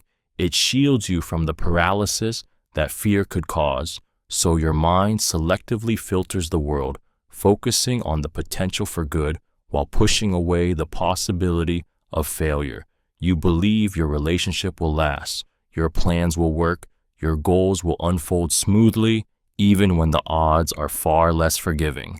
It's not naivety. It's the brain's attempt to keep you emotionally intact.